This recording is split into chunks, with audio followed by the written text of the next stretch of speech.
All right. Where's the cough button?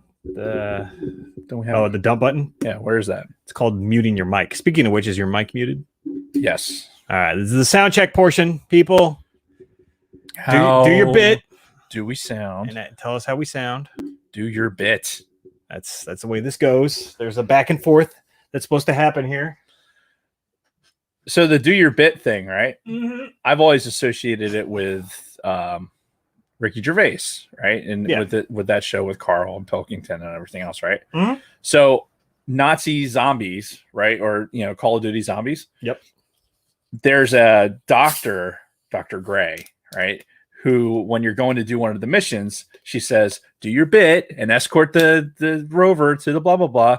And every time she says it, I'm like, it must be an English thing because she's English, right? Right. So it must be an English thing with the do your bit. That, like an expression of theirs that never quite made it over to here. Right. It's a unique expression here. Yeah. Good to be on you. I really need to bring something to stir this with. I loved the comment, by the way, 2 weeks ago when I was stirring it with my finger. Mm-hmm. After you were being all fucking persnickety about the cleanliness of the fucking ice. That is correct. Oh, the ice winch is here this week, so we can call her up anytime we need ice. What? Oh my god! I have a t-shirt idea. The ice winch.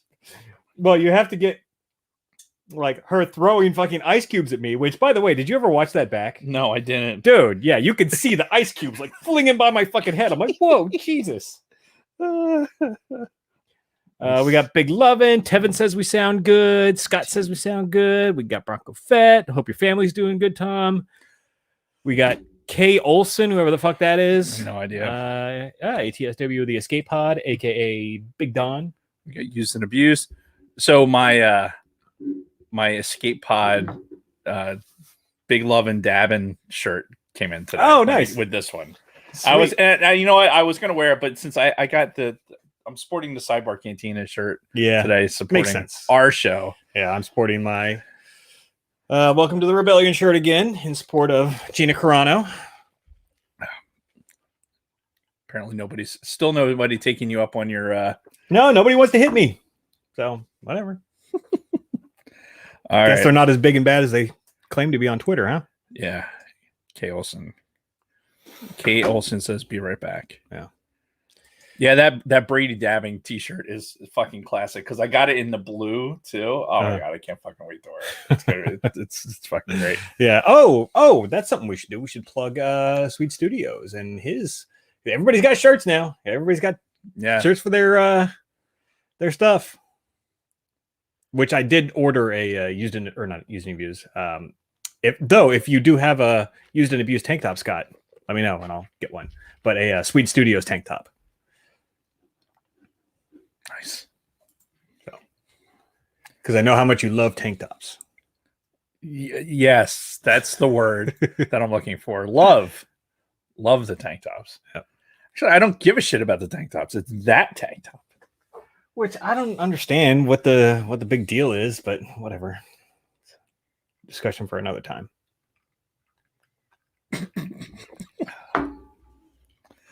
All right. So, all right. Everybody said we sound good. No last minute. It's going to happen, Tom. I got to do it when Dave least expects it. Preferably when he doesn't have a knife on him. And when will that be? Ever? Probably never. In my gym shorts.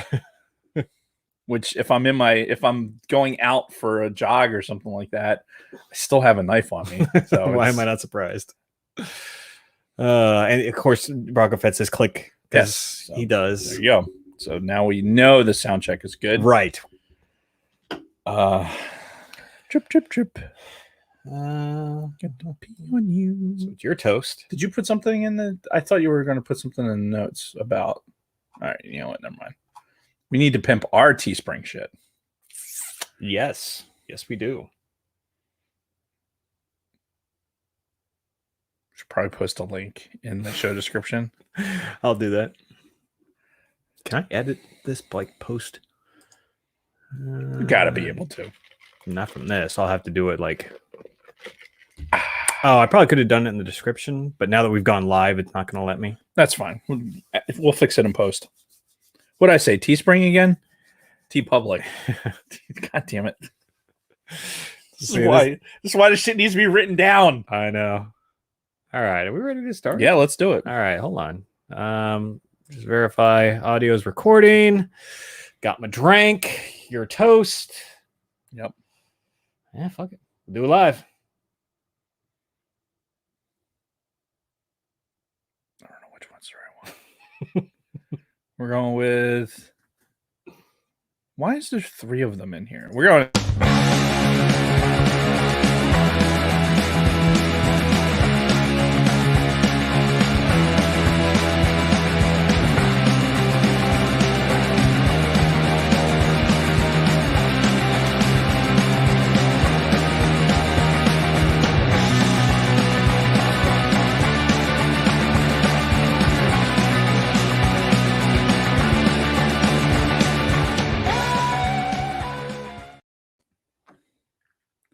to the Kentucky Derby. Kentucky Derby.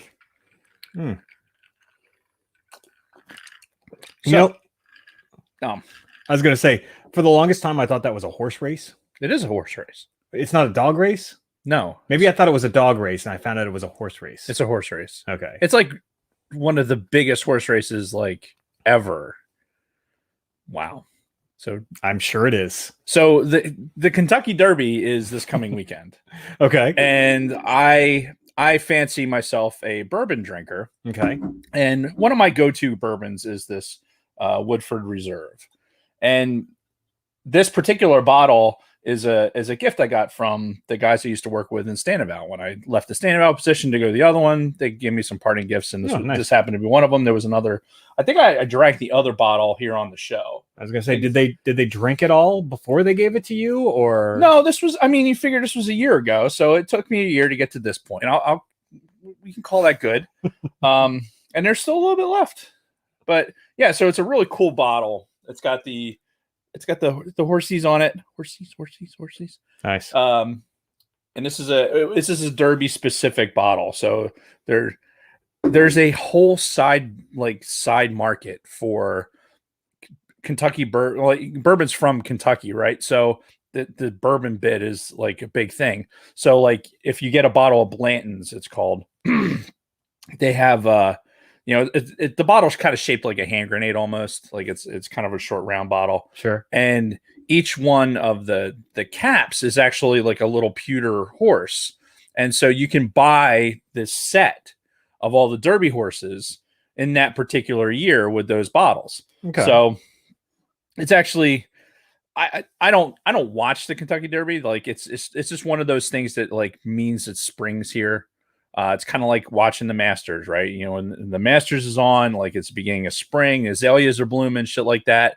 And for me, it represents like when springtime happens, it represents So it's not so much the event itself; it's more the it's the what it represents for the calendar, to be honest. Right. And for me, that means, hey, it's Derby weekend. That means like, you know, our friend Michelle Williams, right? We used to fly with, like she's from fucking, Louisville. Yeah. And they do like the fucking Derby is huge. They usually have a big air show. It's like a whole thing for the people down there. And for most people that know what the Kentucky Derby is.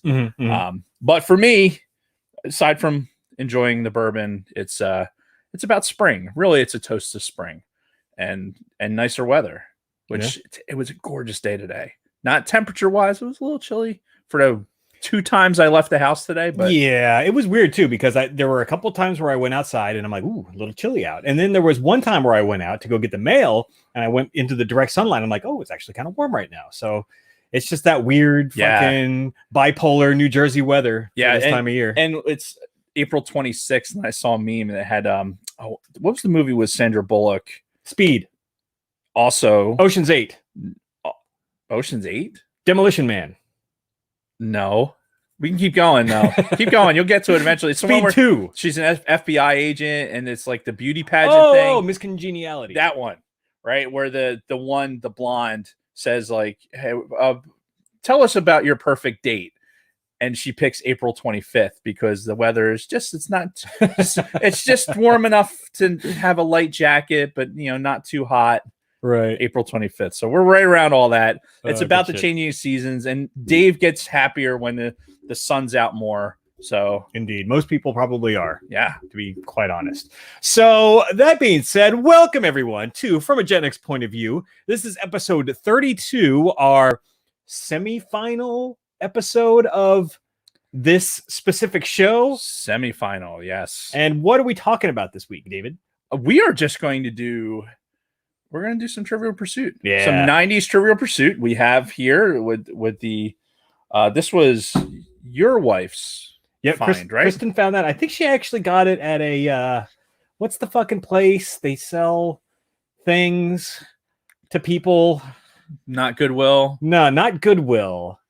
But another place, the fucking Habitat for Humanity or some shit. Okay, yeah. Apparently she found it at one of those. Okay. Which I didn't know they sold stuff like that. I think they sell a bunch of random shit. I usually will go to they have their like stores and they'll have furniture, like really cheap furniture. Right. I always knew them for furniture. Like I didn't know they sold random shit like this. Yeah, you can get like kitchen cabinets, you can get like flooring, like any extra shit like that. People will donate to the Habitat for Humanity and then they sell it for whatever. Right. So it's actually pretty good. Now I say that because my wife bought the 80s one. Right. So our wives are contributing greatly to the content of this podcast. Yep.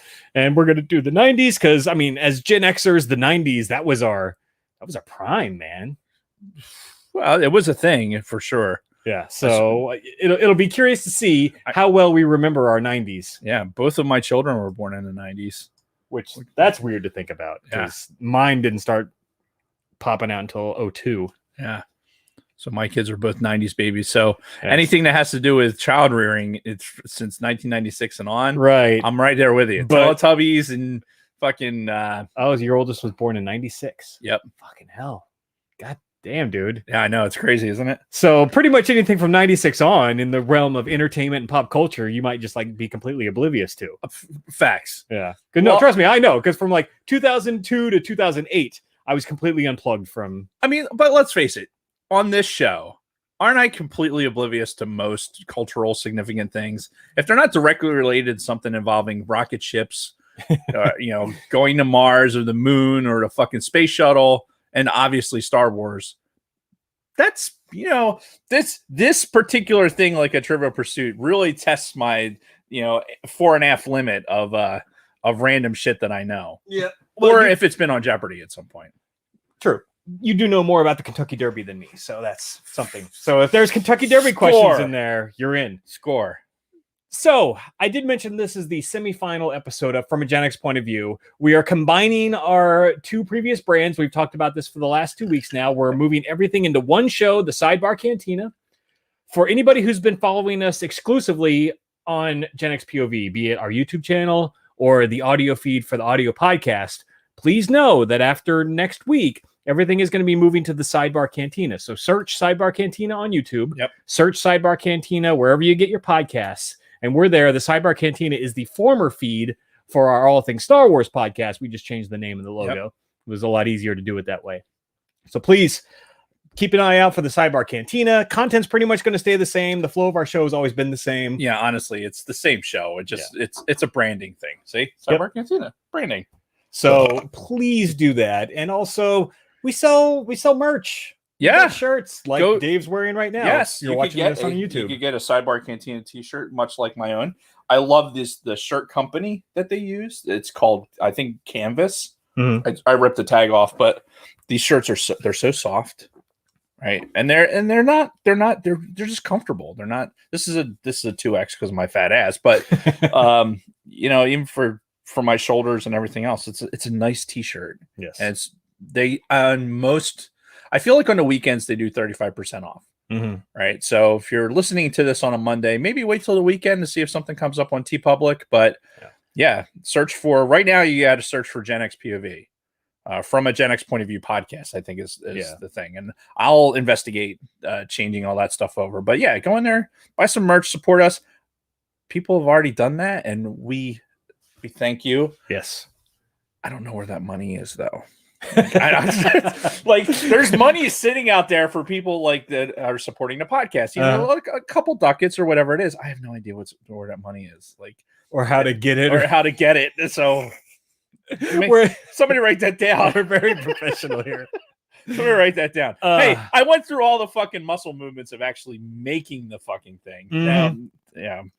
All right. So as we do every single week on our show, we have a new segment that we like to call, it's not even really new anymore, but it's called This or That, where our social media director puts up a poll and she gives you two options. You pick one and we talk about it here on the show. Since we're doing Trivial Pursuit, it's board game based. So the This or That for this week was kind of board/game based. Right. And we're going to get right into it. So the first one was This or That, Monopoly or the Game of Life.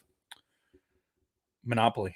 Yeah, Monopoly too, even though I think the Game of Life is actually a more enjoyable game to play. Like, everybody knows Monopoly, everybody plays Monopoly, even though it has the chance to go on for fucking ever. So the Game of Life, to me, I don't think, let me rephrase. When I was younger, the Game of Life was that kind of game where you would get about a quarter of the way into it and be like, fuck this thing, I'm throwing it in the trash, right? All the little tiny plastic pieces that you had to have to put in the fucking cars, you know, the spinner thing would fucking not be quite right. It was just it was a fucking garbage game and nobody wants to play it. Fast forward to probably within the past 6 months or so, my niece had gotten a game. She's like, she wanted to play a board game, right? So she gets out this, she's like, oh, we're gonna play Life. I'm like, oh no, right? So she gets it out. It's like modernized, like, and it's real streamlined too. So instead of being a 6-hour gameplay, like, we sat there for like 40 minutes and it was actually relatively enjoyable. But even that being said, like, Monopoly is more of a staple of our, and, you know, we talk about monopoly money, right? Whenever you talk about fake money, right? What do you say? You're talking about monopoly money. Yeah. You know, you can get into a serious argument with somebody about whether or not they're going to be the thimble or the fucking car. Right. I always like being the car myself. Yeah. Or the hat or the top hat. If the car was taken, the top hat was my next choice. I would throw hands if I wasn't the car. Now, and you kind of touched on it too. Monopoly is ingrained in pop culture far more than the Game of Life is. Don't we have a... Well, and that's the thing, too. Like, there's a Star Wars Monopoly right there. Yeah, starting in the 90s, I think it was, they started doing all these branded versions of Monopoly, all these, you know, Star Wars. I think Star Wars was the first themed Monopoly that I recall ever seeing. Star Wars Monopoly, but then they had fucking Monopoly for fucking everything. I think I have a Nintendo, like a Mario Monopoly, and a couple other ones. But yeah, Monopoly won 69% to 31%. So not everybody picked Monopoly. All right, now going to game shows.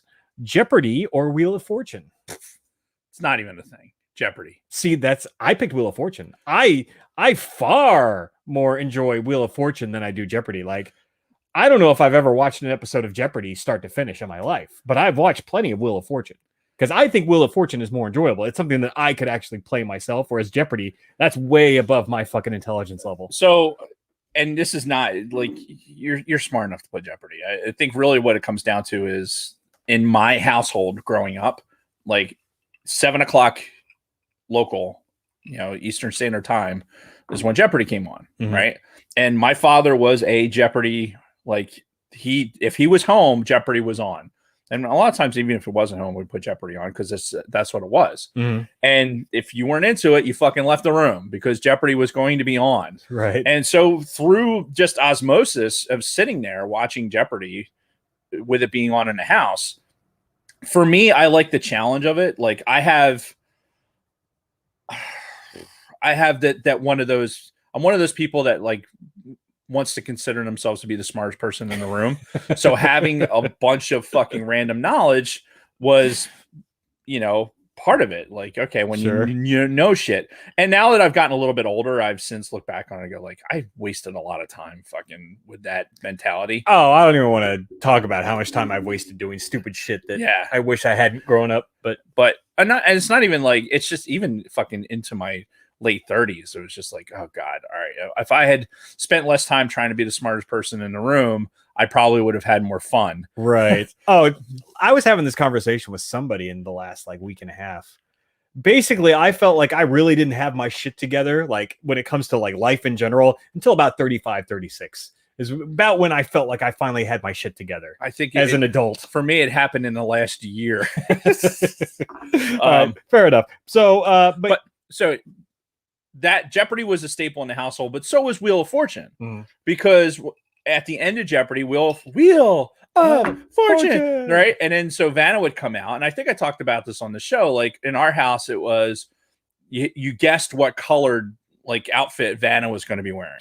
So before she walked out, you had to have a guess picked already, like the family pool going. Yeah, and then whoever guessed right or whatever. And then honestly, after that, I could give a shit. I didn't really care for Wheel of Fortune because the fucking people in there are idiots. They were fucking idiots. Like I'd be again, if they were smarter, they'd be on Jeopardy. Jeopardy was hard to get out to. Fun fact: I have an uncle that made it.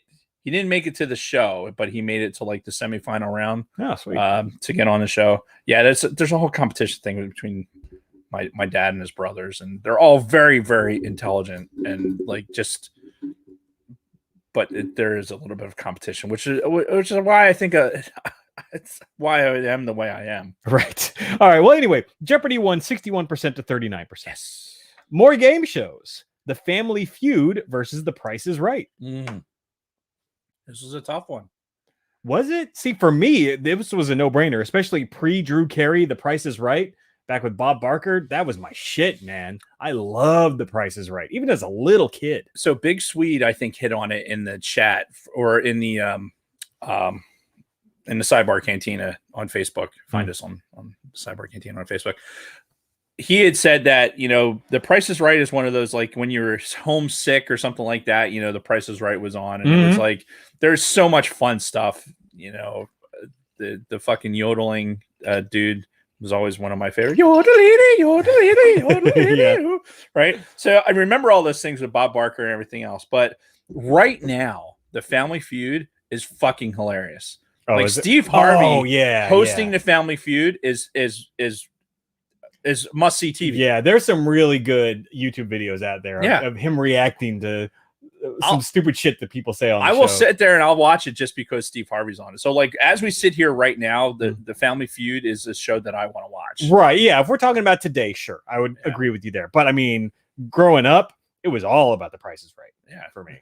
Yeah. And no, I don't disagree. Fun fact, one of my best friends growing up was actually on The Price is Right. Like I've still got the videotape of him on The Price is Right. That's awesome. He didn't win like the big prize for the contest that he was on, but it was pretty cool. Still. Yeah. And it was with Bob Barker too when he was still on the show. Nice. So, cool. Moving on. This was a lot closer than I thought it would be. Back to board games, checkers versus chess. I mean, for me, it's chess without question. Same. Like, how is that even like a thing? But it was close. Chess only won 57% to 43%. I think it all depends on your exposure. Yeah, because I think you have to have. I think to enjoy playing chess, you have to have some idea what you're doing, right? And you have to be playing against somebody who's either that much better than you that they can kind of lead you along and teach you, or is equal to you, and it makes it like it's a game like against each other. Sure. Whereas if one person just is like, fuck you, I'm just going to obliterate you, with strategy, then, you probably shouldn't be playing it. But it's the challenge of it. It's the competition. It's the, sitting there in silence, just working out. I mean, that's how my brain works, right? It's like, here's the problem. Like, here's the problem in front of me, and I can move any one of these directions, and I'm going to play out each one of those moves. Yeah. And, sit there and fucking hit the clock, when after you make your move to see, how long it takes you. Sure. But that's not for everybody. It really isn't. Yeah, no, because you have to learn, because it's not an easy game to like pick up and play like checkers. Checkers is a very easy pick up and play. Yeah. Very little instruction necessary. Yeah. Whereas chess, I mean, it's very strategic. It's very complex, but it's to this day one of the most complex strategy games ever created. So yeah, for me, chess without question. So this next one is fun. It's a card game. Uno versus Phase 10. I don't even know what Phase 10 is. I don't either. Never heard of it in my life, but 19% of the people what the fuck is Phase 10? It looks very Uno-like. Like if you look at the card pieces in that at the bottom, it looks very Uno-ish. Huh. Never heard of it. But dude, me and my best friend Rob growing up, Uno was our shit, man. We played Uno all the fucking time. Dude, that was a growing up in the campground over the summer, campground staple, playing Uno. Like sitting at a fucking picnic table playing Uno. Like when it first came out, like playing Uno. It was I again don't know what Phase 10 is. Yeah. So I'm sure Luna Girl knows because she created the poll. So she's probably all about some Phase 10. Here's another one where I didn't know one of the options. And if I didn't mention, Uno won 81% to 19%. As it should. Legends of the Hidden Temple versus Double Dare. Any kid growing up, dude, our age knew what fucking Double Dare was. Dare on fucking Nickelodeon. That show was the shit. Double Dare, hands down. In fact, you talk about, a friend of mine was on Double Dare. Oh, really? Like, while we're in middle school. Nice. Like he was on Double Dare. It was like he was a fucking celebrity. Was he one of those idiots that couldn't get up the fucking the pudding slide? No, do you remember that? Oh yeah, the pudding slide that would there were some kids that just didn't fucking get it, and they'd be trying to climb up and they'd be constantly slipping. I'm like, you fucking idiots! Put your feet on the sides and just walk up. Like they never watched the show before. Right? Yeah. No, he did real well actually on the show. But yeah, it was, dude. Double Dare was the shit, man. That was, dude. Mark Summers actually does a lot in with the Preston and Steve show here in Philly. Like he's been on there because he went through all the cancer stuff and all these personal things, and he's been on Preston and Steve and talks to those guys a lot about that stuff. But dude, the other thing I don't even Legends of the Hidden Temple, never heard of it in my life. Everything, honestly, if it's not Double Dare, it's a knockoff of Double Dare. Sure, and that's probably what it was. Yeah. And Double Dare won 77% to 23%. Again, somebody knew what that fucking show was. I know what the show was, but I didn't care for it. Like Double Dare was Double Dare.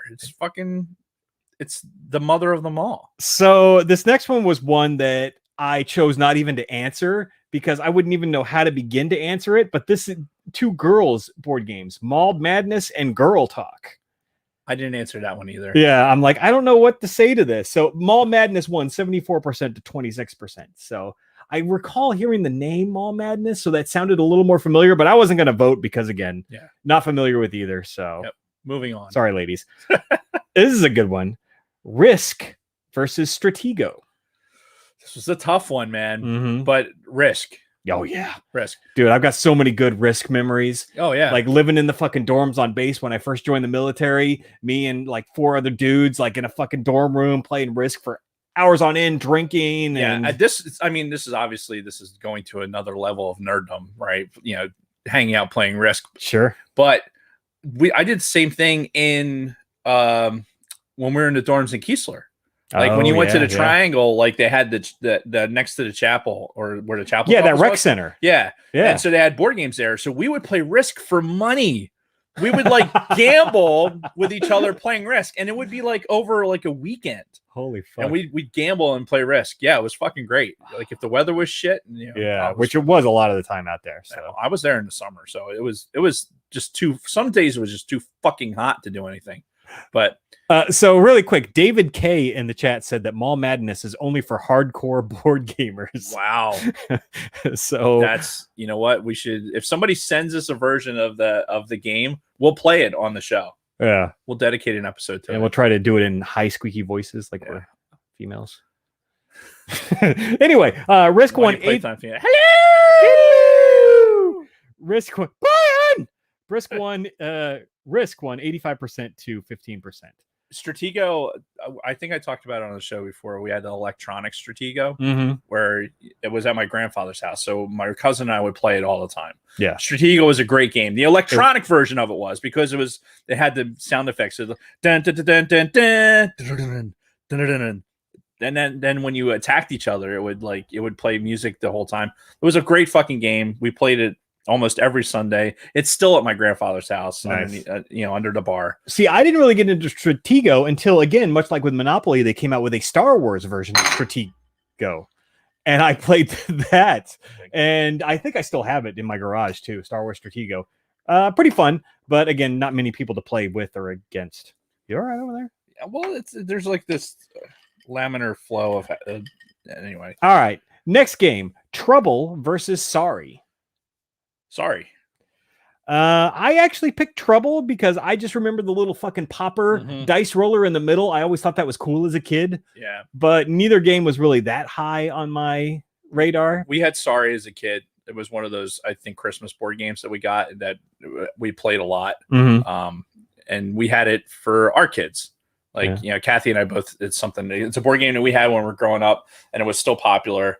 Yeah. I mean, it's just that kind of game. Yeah. The problem with the Trouble game, I think I don't know why I didn't play it more often. It was just accessibility, probably. Like, we had Sorry. Yeah, so more people had Sorry. Yeah. Yeah. So we had a Simon. This last one I didn't answer either because I didn't know either game. They're VCR games, Flash Match or Atmosphere. I've never played a single one of them. Neither have I. But Atmosphere, like fear spelled like FEAR, won 63% to 37%. Okay. Yeah, I got nothing for that one. Sorry, I didn't play many VCR games back in the day. But thank you to our social media director, Luna Girl, for putting that together for us. And follow us.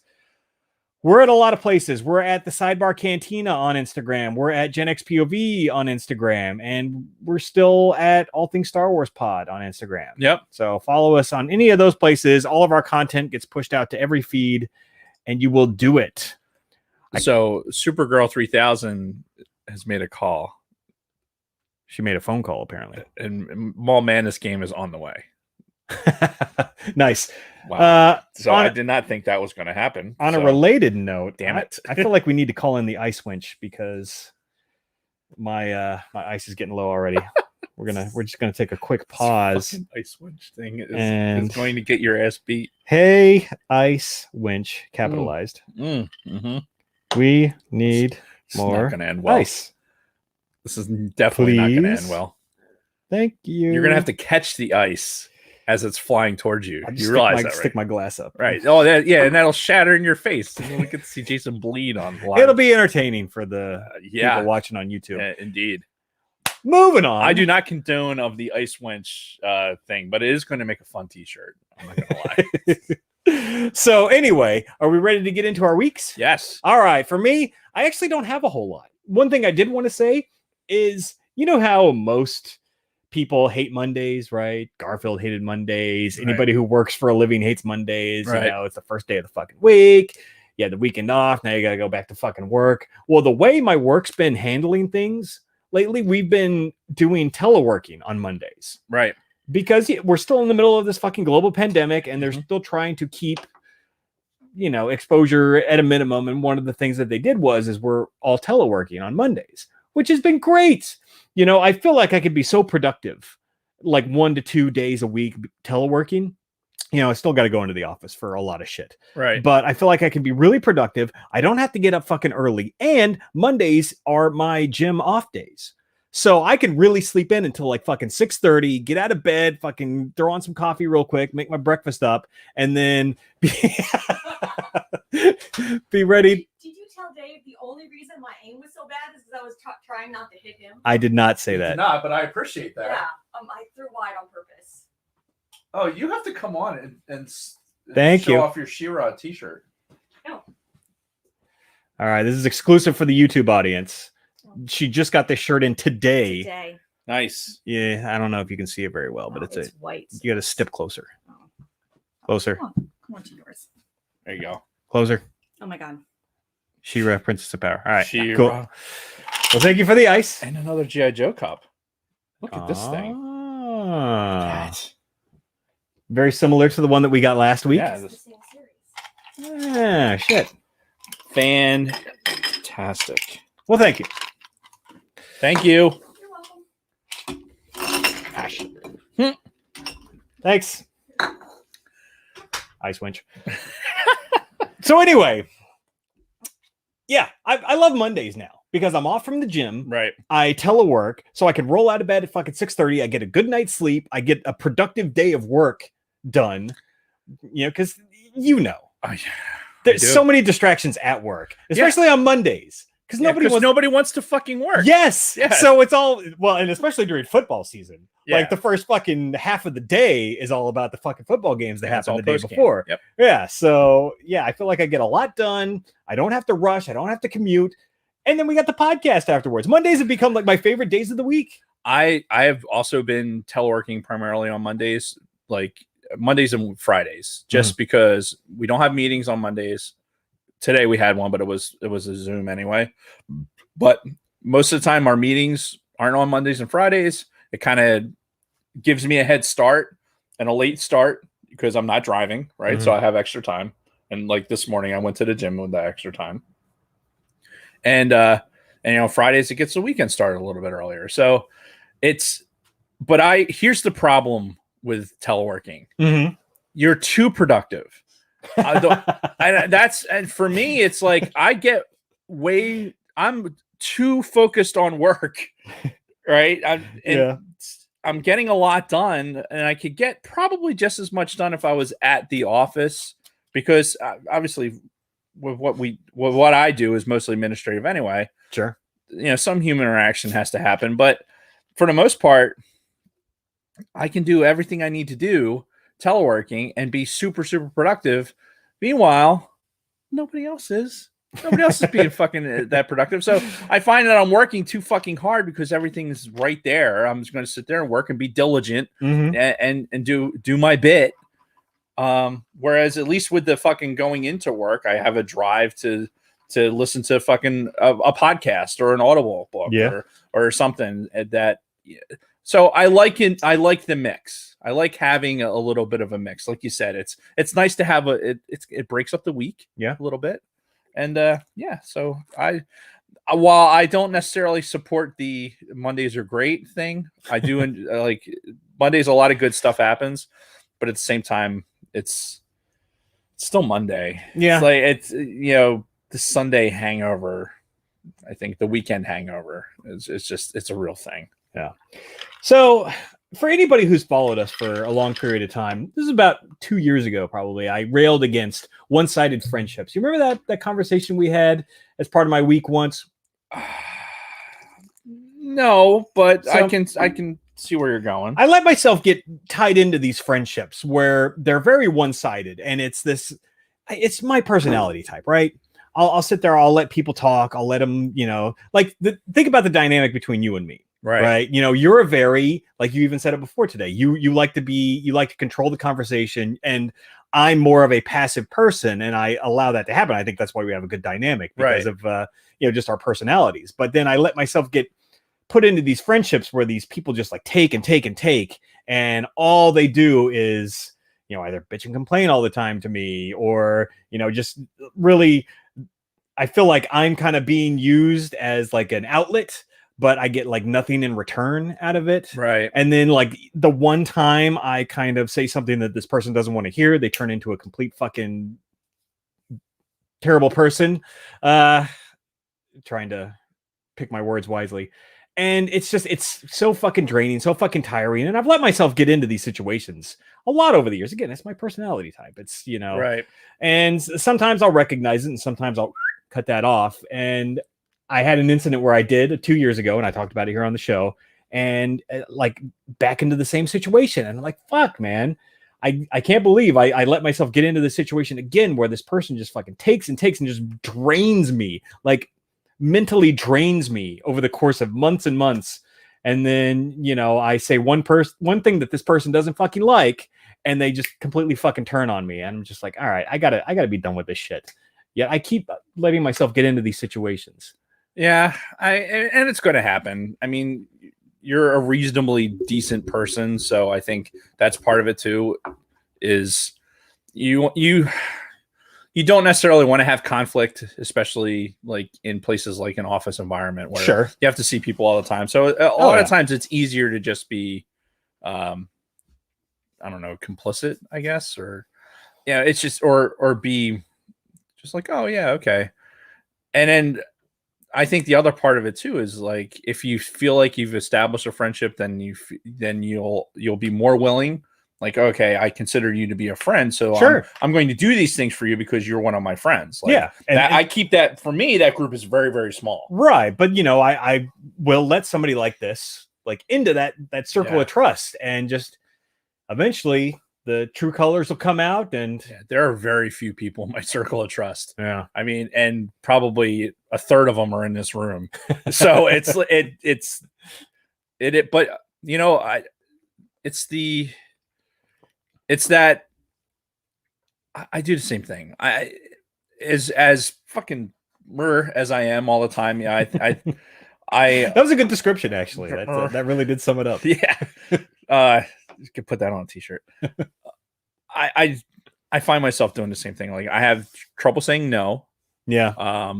Because there's a part of me that you know, you want to be liked. That's part of it, right? You want people to look at you and go like, "Oh, that's a likable person." Sure. Even though in reality, I'm seething inside with fucking hate. Yeah. You know, and again, there's very few people that like get inside like that facade for me. But the facade is exhausting. Yeah. Right. Because even if you want to try and like play off into something, and you know, you end up getting involved in it by trying to not be involved in it. You know, it's you know, it's the human condition. Yeah. It really is. But yeah, you got to keep that circle of friends really, really tight. Yeah. And I'm thinking about, you know, like making that circle even smaller to kind of prevent shit like this from happening again. Hi, Kath. My wife just logged in. It's you'll be happier in the long run for it. Yeah, no, sure. I agree. So anyway, enough about that. Last thing that I have is we are full blown into Vegas prep. Like, Kristen has this super elaborate spreadsheet that she made on Google Sheets, and she's been sharing with me, and she's constantly updating. It's got like all this information. We've got all kinds of plans and reservations. It's still fucking 2 weeks away. We're just a hair under 2 weeks before we're actually going. And I'm just like, fucking get here already. Right. We're still watching Vegas themed movies. Last night, 2 nights ago, we watched the Elizabeth Berkley classic Showgirls. And classic. Yeah. Again, that's a word. This was the first time Kristen had ever seen this. Okay. So, you know, did she make it all the way through it? She did. Wow. Yeah. I think she was really tired and just couldn't get up. I've never made it all. Well, so funny story about that. I think I briefly mentioned it before, but I saw that in theaters. Right. Remember, this was an NC-17 movie. These things were not very common back in the day. Mm-hmm. This came out in 95. And I wasn't even going to see it, but my cousin Jeff, who had just turned 17 right before it came out, he's like, dude, we got to go see Showgirls. I'm like, do we though? Yeah. He's like, come on, man, come with me. Because it was like showing it, like one showing in the evening on a weekend at one movie theater in town. And he talked me into going to see it. And sure enough, it was me and my cousin, and then a theater full of dudes watching fucking Showgirls. And I'm just like, so it seems so awkward. Think about the NC-17 rating, what it meant in 1995. Mm-hmm. Don't you think that wouldn't hold up? Like, that's because it was all an R-rated movie. Yeah, it's just, you know, it showed a lot of bush, right? A lot of downstairs looks at the ladies, but I think that's like a lot more common nowadays. Watch HBO for fucking 10 minutes. Yeah. So I mean, I think those standards have changed. Yeah, I mean, shit. What's that fucking show that everyone liked? The fucking Throne of Games. That show, there probably was a lot of bush in that. There was actually comparatively, and that's not an NC-17. Yeah, no, you're right. Huh, that's a good point. Yes. But yeah, let's start a fucking show with like some raging incest, raging graphic incest, like right out the jump. Yep, and then just keep going from there. Mm-hmm. So yeah, that was what we watched the other night. You're familiar with the Stratosphere, and we're going to talk about it more next week in our Vegas episode. But it's the big fucking tower. Mm-hmm. They've added like 3 or 4 thrill rides to the top of the fucking Stratosphere, and it's a pretty tall fucking building. It's deceptively tall. One of which is like a controlled like bungee jump off the side of the fucking building, where you're just strapped to a fucking harness and then you just lower you like 700 and something fucking feet. Yeah, with like nothing. You're gonna do this? I think I am. Oh my god! I've been watching YouTube videos on it. As I'm watching the YouTube videos, I'm like panicking. I'm like, Jesus Christ. because I can see what it looks like from up there. And it looks like you might as well just be on the fucking edge of the Empire State Building. Right. And looking down. That's what it feels like, or what it's got to feel like when you're up there, because they just bring you on this fucking ledge and it's just nothing below you. You can't see the fucking harnesses that's holding you up. All you can see is like the fucking strip a mile ahead of you, and then just nothing straight down for 700 and something feet. And you just fucking jump off, and it's not a full free fall because it is controlled, but it's pretty fucking fast. And yeah, I'm definitely going to do that. There's like a roller coaster thing at the top, and there's also like one of those free fall rides, like going up the middle of the spire, like going up and down. So yeah, we're going to do all of those. Well, Kristen's probably not going to do the jump off the side of the fucking building, but I'm making her do the free fall. Because somebody's got to take care of the kids. Yeah. So, but yeah, no, like seriously, watching the YouTube videos on these, and if you're interested, just go onto YouTube and search Stratosphere Thrill Rides. Holy shit, dude. Like, I seriously, like, my heart is like fucking jumping out of my chest just thinking about that. There better be video. That's all I'm saying. Oh yeah, no, they do. They strap a fucking GoPro to your arm. Nice. And videotape so we can hear you hyperventilating the entire time. Oh yeah. Dude, you're gonna suck your fucking boxer shorts straight into your fucking ass so you can taste them. Yeah. Remind me next week if you think about it. There's a similar attraction in New Zealand, in Auckland. That, remember Bob Kelly? Yeah. I got a story for that. Oh, nice. Yeah. Real quick, Kristen wants to know if you want a piece of pizza. She ordered some for the boys, and there's some leftovers, apparently. Sure. Yes. I'll eat live on the show. Yeah. I still think we should have a show just dedicated to just us sitting here and eating. Really? People would watch it. Okay. Two idiots sit and eat for a half hour. That would be something. So the last thing I had as part of the Vegas prep is I'm, kind of beefing up my wardrobe. So, and this is something that made me think of like a funny sidebar. You've known me for a long time, and you know that there was a period of time where my wardrobe, like all the clothes that I owned, was basically the shit that the fucking squadron gave me. Yep. And that was it. Yep. Like, that's the only clothes I had. I never bought clothes. Like, up until like 2 years ago, you didn't own a pair of jeans? It was 2 or 3 years ago. Yeah. Because it was on this show. You were like wearing a pair of jeans. I remember we made a big deal out of it. Yeah. So, but yeah, clothes were never my thing. The squadron gave me clothes. I'm like, great, I have clothes now. This is what I wear. They gave him a set of boots. They gave him fucking some 511 pants and some shirts. Jason's wardrobe. Right. And that was me for years, for damn near a decade. Like the one pair of gym shorts that I had, I stole from my brother-in-law, and I wore those for like 7 years until they wouldn't go anymore. But when some mini panzerotti and a garlic. Oh my god. I know. Pizza delivery. That looks delicious. All right. Thank you. Yeah, thank you. So anyway, so until Kristen started working recently, like I was still in kind of a similar boat. I was starting to buy little things here and there, but once Kristen started working, she works at Costco, and she always sees when like clothes go on clearance, or she like sees when there's a good deal on clothes. I've been buying clothes like a fucking maniac, and I started buying clothes online too, to where I've actually got a pretty fucking big wardrobe, like more clothes than I fucking need at this point. Wow. Because now I'm doing the complete opposite of what I did. And if I find like a pair of shorts that I like, or a shirt that I like, I don't just get the shorts and the shirt. I get like 4 pairs of it. Like, they have jeans at Costco that I really like. The material is fucking awesome. They fit perfect. They went on clearance. I literally have 10 pairs of these fucking pants now. So yeah. And I do the same thing with a lot of the shirts, a lot of the gym clothes. So I've gone from having no fucking wardrobe whatsoever to fucking everything in excess. So what's really funny, and I brought it up on the screen because my wife had said the unit used to issue us clothing. Yes. Functional clothing was called. Because we did a lot of stuff in civilian clothes. Yes. And which was a requirement. We had to travel in civilian clothes. So they did issue a lot of clothes, a lot of backpacks, a lot of luggage, et cetera, et cetera, et cetera. So yes, it was in fact a lot of clothes. What I'm really surprised is I've actually gone the other way. Yeah. Like, so I had a lot of clothes. I still have a lot of clothes. Ask my wife. But I had basically 3 sets of everything, so that I had clothes when I was home. Then I had my alert bag, right? Because we had to have a fucking bag set up for like a month. Like short notice, you might need to get in a car, go away for a fucking month. Which we had people do that.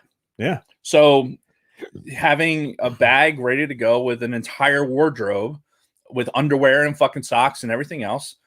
And then that was the alert bag. That was like the regular go bag. And then you had your TDY shit. Like, this is the stuff I'm going to wear when I'm TDY, because you have to wear khakis and the issued stuff. Temporary duty for the non-military folks out there.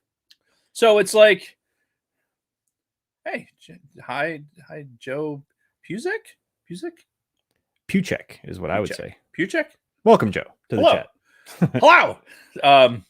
Yeah, we had a lot of clothes, dude, back in the day. Yeah. So well, not me. I congratulate you on your on your expansion of your wardrobe. Now that you're actually going to check a bag this time when you go travel. So yes. I suppose the last time when you just didn't even fucking bring a jacket. Well, yeah, that was a different scenario. That was like literally $80 for a fucking round trip ticket, but they nickel and dime you for everything else. I'm like, fuck it, I'm not going to check a bag and save myself $60. Oh, your shoes are tied. That's $15.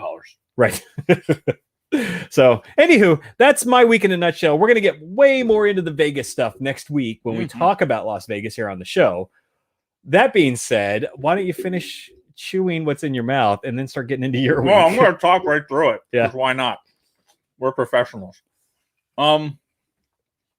Just because I jumped into your week a lot, I really didn't have much. We have a lot of stuff going on in the house. Some home improvement stuff that we've been putting off forever. We're getting that done.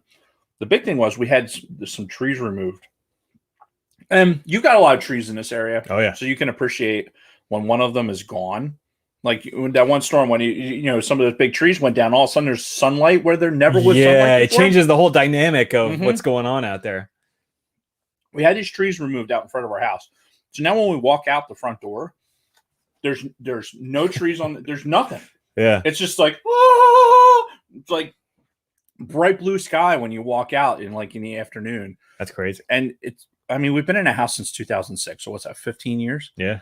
And it's 15 years this month, actually. Wow. And this is a major change to what the house looks like. So we're still in this wow, look, the house just looks so fucking different.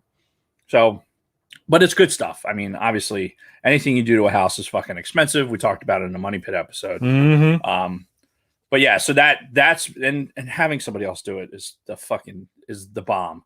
Right. Because when you told me you had a guy in there doing your flooring, I'm like, that doesn't sound like Dave. That sounds like something he would try to do himself. Yeah, and you know what? Dave has done plenty of flooring by himself, and Dave doesn't want to do it anymore. Dave's tired. And case in point, last week after the podcast, I spent a day at the lodge. I teleworked, or no, actually, I had a doctor's appointment and shit, so I took sick time. And I spent the whole day at the lodge because they were delivering these doors, these fucking fireproof doors that we have to have installed. Holy fuck! What a goddamn shit show. But so I was waiting. Oh, they were going to be there between fucking 9 and 2 in the afternoon. Jesus Christ! Right. So of course, what time did they show up? 2:45. But I got a lot done. I had the office area that I've been working on over the past fucking year and a half. I got the carpet down and moved the desks.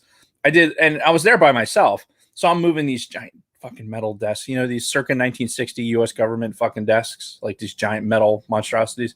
Yeah, I'm moving that shit by myself. Because I'm an idiot. I'm an idiot and I don't listen to my body. So I got all that shit and moved it up to the fucking third floor and up to the top floor. Did all this shit. Then the fucking delivery finally showed up with 628 pounds worth of fucking doors and door frames that I had to take out of the fucking pallet, carry all this shit down. Yourself? Yeah, by myself. So I did all that shit on fucking Tuesday. Went to the gym on Monday, did all this shit on Tuesday, and skipped Wednesday because fuck. Knowing you, Wednesday you were probably in a lot of pain. I'm still fucking recovering. Watching the dudes take the tree downs exhausted me yesterday. and I only moved a little bit of wood. But yeah, good shit. But fucking dude, doing all this manual labor I'm too old. I'm too old for this shit. Mm-hmm. Even if I can do it, it's that classic. Just because you can do something doesn't mean you should. Yeah. And I put myself in that situation all the time, and I'm a fucking idiot. But hey, it looks like you're recognizing it though. Oh yeah, well that doesn't help me. Like I recognize fucking stupidity all the time. It doesn't stop it. Anyway, good yeah, shit. I was at the gym today and nice. trying to keep up with the gym thing, and we'll see how I go. I'm just trying to really trying to ease my way into it because just like everything else, right? I'm run into it too fast, and Kathy really has got me pumping the brakes. So I'm doing. We're talking about the gym, right? For the gym specifically. Like everything else, yes, it would be nice if I did that, but I don't.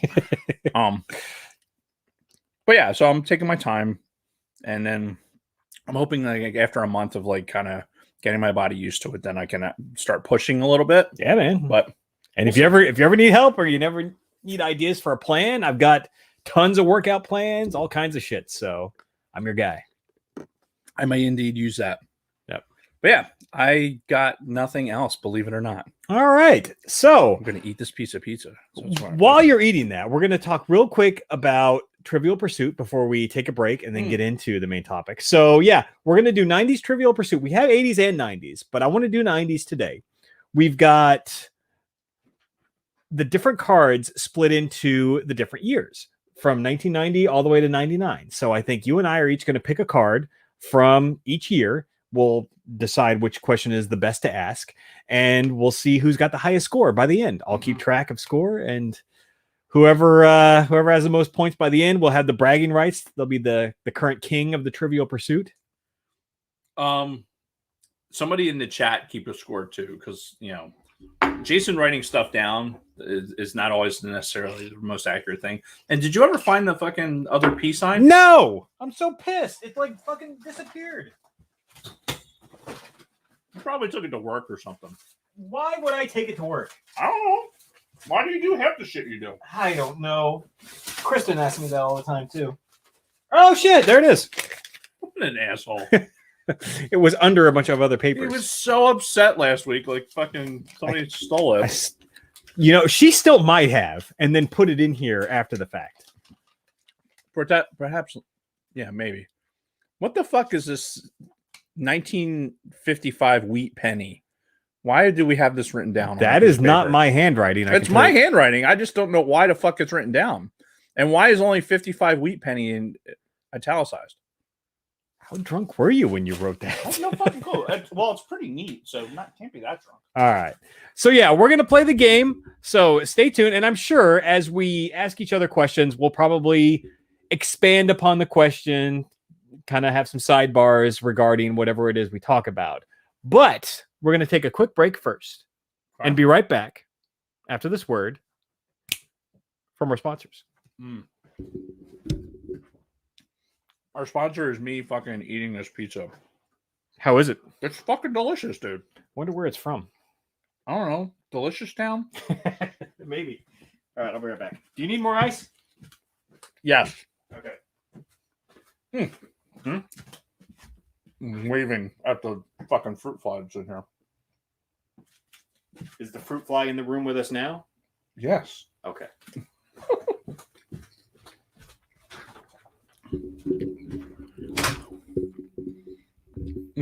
Yeah.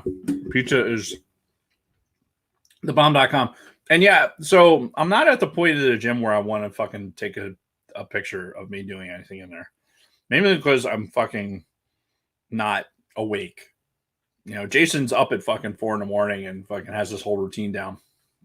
I'm not a morning person. I have a tough time getting to sleep. So waking up early to go do the gym thing before I go is really like I'm waking up like and I'm on the fucking exercise bike or the fucking elliptical.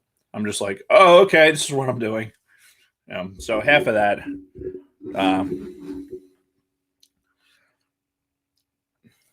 Whose pizza was broken? I'm telling you, man. How many people will watch just a YouTube channel of somebody sitting there eating and enjoying themselves? I feel like it would be good. Especially if it's good food. Just saying. I wouldn't watch it. I don't like watching other people eat. Whose pizza looks like a taco? Just because I'm folding it. You kind of got to fold the pizza a little bit like this because if there's any grease on it, it'll pull. That way it doesn't get all over you. It's a Jersey trick.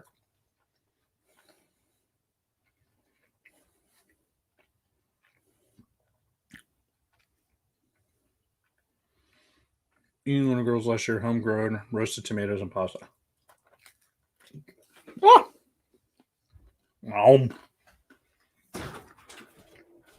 She princess of power. Oh, the entire pizza was a giant taco. What? To talk about taco pizzas. We talk about that SNL skit, Taco Town. It's a taco wrapped in a pizza, wrapped in a pancake. Somebody would eat it. I would. East Coasters and their folding of pizza. Whatever, dude.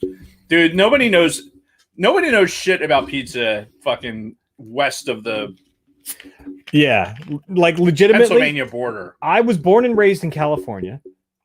I mean, every kid loves pizza. Doesn't matter where it's from. It could be from fucking Chuck E. Cheese, which is, by the way, the worst pizza in existence. But pizza's pizzas. Kids fucking love it.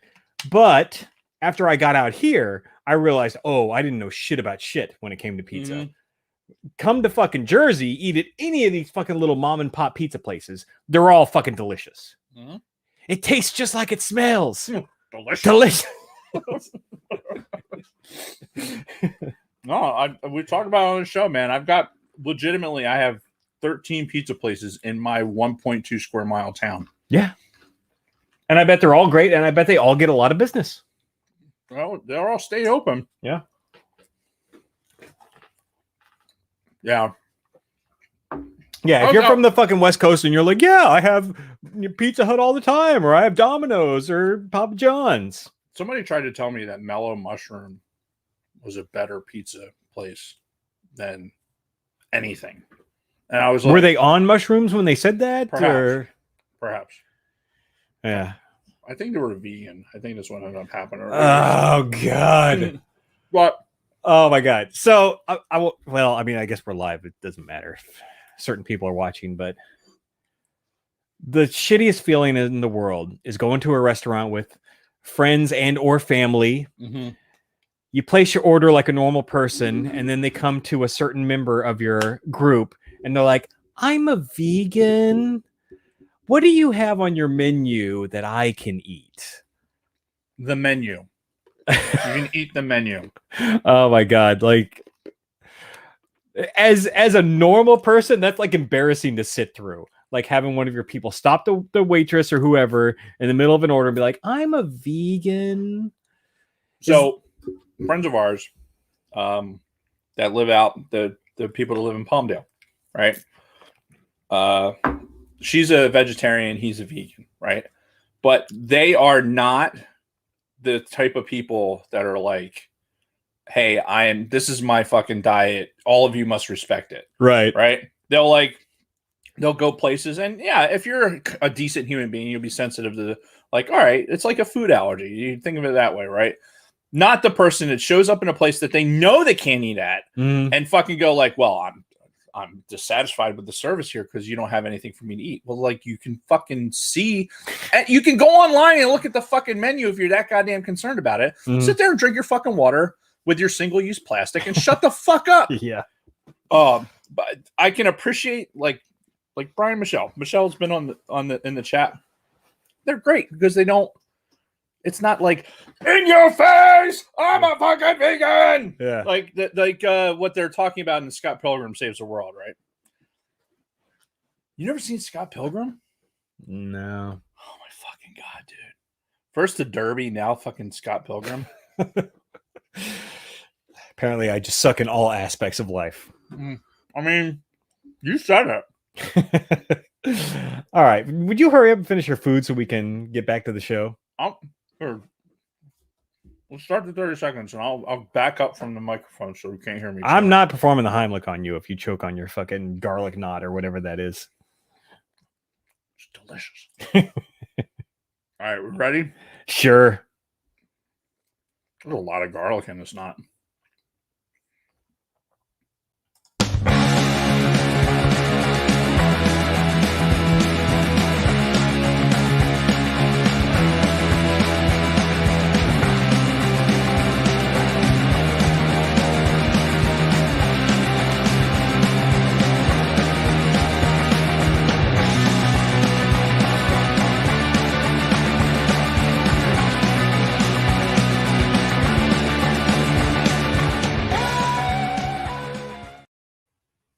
And we're back. Mm-hmm. So we were talking about vegans during the break, exclusive for the YouTube audience. And something I wanted to mention, one of the Jensen brothers, I think it was Orange Jacket Guy, posted on Facebook recently that people who have gotten vaccinated for COVID are like the new vegans. Like, how do you know? Because they'll tell you. And they'll tell you over and over again. I'm like, fuck, he's right. Because I know I do it all the time. Like, everywhere I go, I'm like, oh, I'm vaccinated. Don't worry. So I didn't realize that before. And then I saw that meme. I'm like, shit, I'm one of those people now. Well, you know what? In fairness to some people, because I'm sure we do it too, but it's the like, hey, if you've been vaccinated, I've been vaccinated, then okay, you can let's take our guard down. You know what I mean? Yeah, that's like, CDC guidance says that we can. So you have to have that initial exchange of like vaccination to be like, okay, no, I'm cool. Are you cool? All right, you're cool. All right, we're cool then. Yeah, it's just going to be a part of life for probably another year. Did you? If not forever. Yeah. Did you see? This was more last year, like last summertime. Some of the CDC guidance that actually came out about like having sex during the pandemic. It's not. It was like people with like fucking wearing masks, like getting it on, and they're also like try to use positions where your faces aren't next to each other. So it's a dude hitting the chick like doggy style, and they're still both wearing masks. I'm like, that's fucking, what the it burns. Like, what the fuck happened to this world? I shouldn't have done that. What did you do? Oh, I used this handy wipe that you have here, and I was like, oh, I have stuff on my lips, and I fucking touched my lip. Oh, like, because it's like an alcohol-based wipe. Fucking burns. That's fucking put some hilarious. alcohol on top of that. So anyway, yeah, just the whole world's gone to shit in a handbag. But anyway, Trivial Pursuit. You ready to do this? Yes. All right. What's the over-under that Jason's going to win? Well, so here's what we're going to do. I say we each pick a card from each year. So 90 to 99. Okay. So that'll be, we'll each ask each other 10 questions. Okay. And yeah, whoever has the most right answers, I guess, wins. So one question off of that card? Yeah. Okay. And we'll each pick a card and then just look at it and just determine which question you feel like is a good one to ask. All right. And I might even pick some that are fairly easy, but if it generates like some good discussion, then I'll still pick it. So it's more for the entertainment to the listeners and the viewers. Facts. Yep. So we ready to start? Yeah, you go first. Do we want to start with 90 and work our way up, or start with 99 and work our way down? Let's work our way down. All right. 99. My favorite year. Like, legitimately, I loved 1999 for so many reasons. It was a really good year. All right. I just picked a card at random. 99.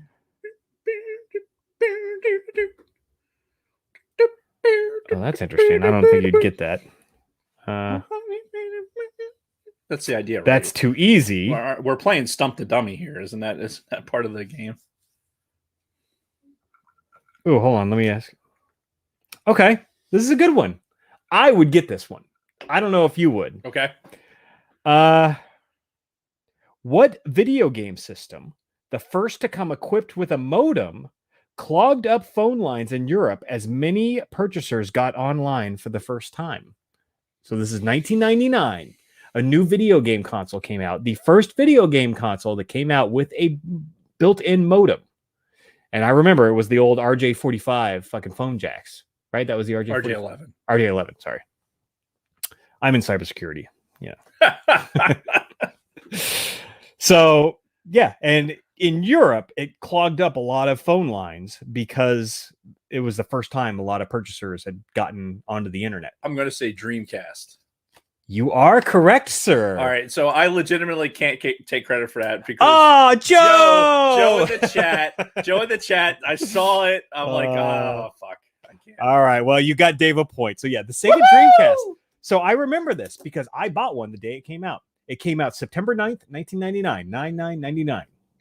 There were 2 massive global video game releases on that day. The first one being the Sega Dreamcast, the whole new console, and the other one being Final Fantasy VIII, the sequel to Final Fantasy VII, which was one of the most beloved games of all time. Right.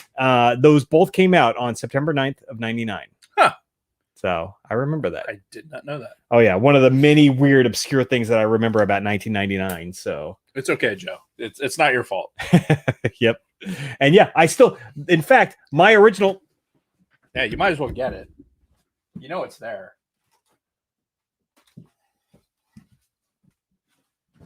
This is my original Sega Dreamcast that I bought in 1999. I pre-ordered it. There is the RJ11 jack right there. So this is my original Dreamcast. Still works like a champ. All right, your turn. Stay tuned for Jason's streaming channel. Indeed. Yeah, no updates yet. Make sure it's 99.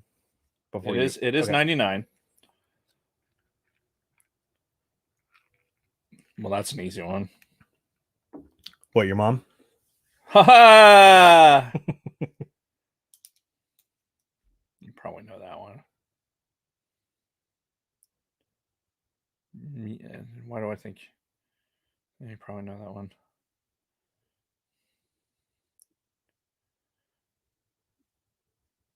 I know you're not going to know this one. All right, let's hear it. What Red Sox hurler was the first man to fan 17 Yankees in a single game? Oh, Christ. What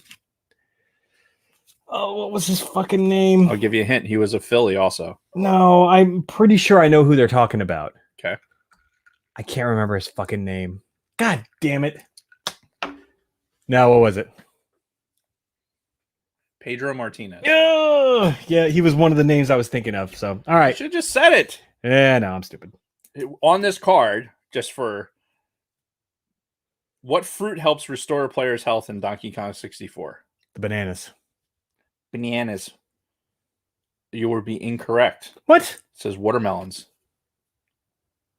Oh, the bananas were like the coins, I think. You know how like Mario had the coins? Yeah. I think the bananas were like that, or Yep. I guess the watermelons restored health. Stupid. All right. Well, where are we putting the expended ones? Just make a pile right here. There. All right, moving on. So Dave has a point, Jason has none. And no more cheating, chat. Baseball ones, I'm probably gonna get. That was okay. This is not the question I'm going to ask you, but because it's way too easy. All right. But I'm just going to say it right now. What was Bill Gates demonstrating at a 1998 Chicago trade fair when it crashed on him? Windows 98. Fucking Windows 98. All right. Get Bill Gates in here. Yeah. Oh. It is fast there with me. I'll make sure I keep making noises so the truncated silence doesn't take this out. All right, here's a good one. What Fox star, like Fox the TV channel, right, gained notoriety for on-air smooches with Jane Krakowski, Courtney Thorne-Smith, and Lucy Liu? Kristen would get this one.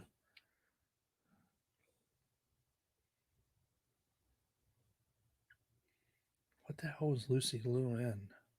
I think this was the first thing that Lucy Liu was known for, actually. I don't know. 90210. Nope. Callista Flockhart is the answer for Ally McBeal. Ally McBeal. Yeah. Oh, that's right. Lucy Liu was in that. Yeah. Fuck, Ally McBeal. Holy shit, that fucking the skinniest broad ever. Is she still married to Harrison Ford? Yeah, they're still together. Wow, it's fucking crazy. There was the thing, actually. Remember when he had the plane crash? Like right after they filmed Force Awakens. Yeah. I think it hadn't even come out yet. and he had that fucking plane crash. Yeah. And we didn't know Han Solo was dead in Force Awakens. So I remember when that fucking plane crash happened thinking, fuck, God, I hope he doesn't die from this thing because we might still, see Han Solo in future movies. Poor guy has an in-flight emergency, and then Jason's worried about the fucking sequel trilogy. Well, yeah, of course, priorities, man. Yeah, but right. anyway, Callista Flockhart was on Jimmy Kimmel like the next year, and she talked about Harrison Ford's plane crash, and she's like, she basically fucking put her foot down after that. She's like, you're fucking done with these experimental plane fucking flights. Yeah. You got kids, we got a family. You're in your 70s. Yeah, cut the shit. Fucking, yeah. At some point, it was the experimental aircraft. It had nothing to do with anything that he did wrong. Right. And he made a really good emergency landing in a fucking golf course. Yep. All right, what do we got? More random knowledge that I don't need. Okay. Oh man. I think I want to do that one, but hang on.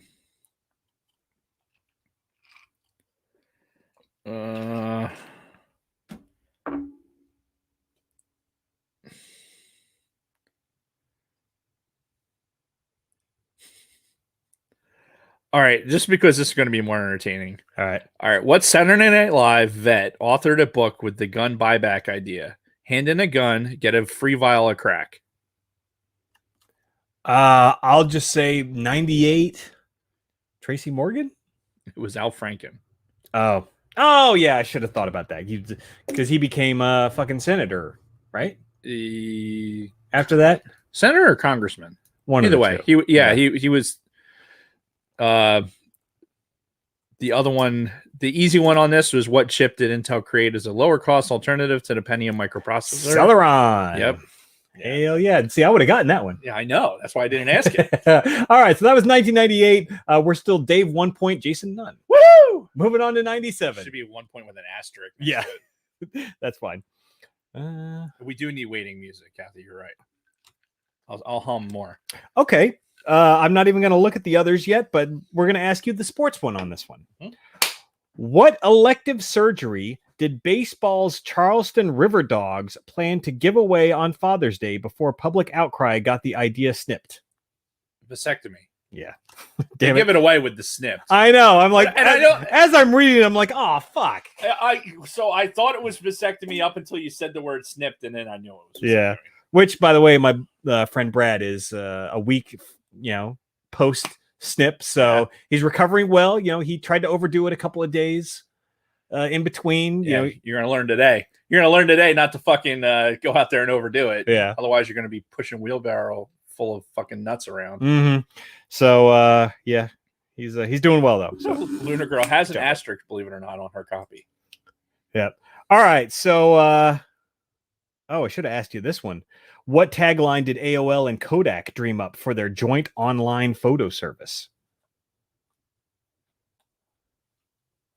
You've got pictures. Yeah, I was going to say that. Yeah. I was legitimately going to say that because why else would AOL? AOL has one phrase.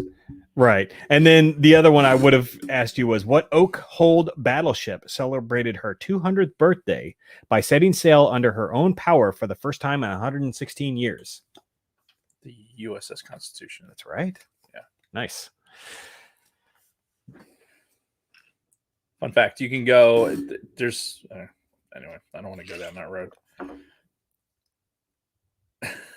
Sweet Studios had a vasectomy, wouldn't recommend it to a friend. We talked about this.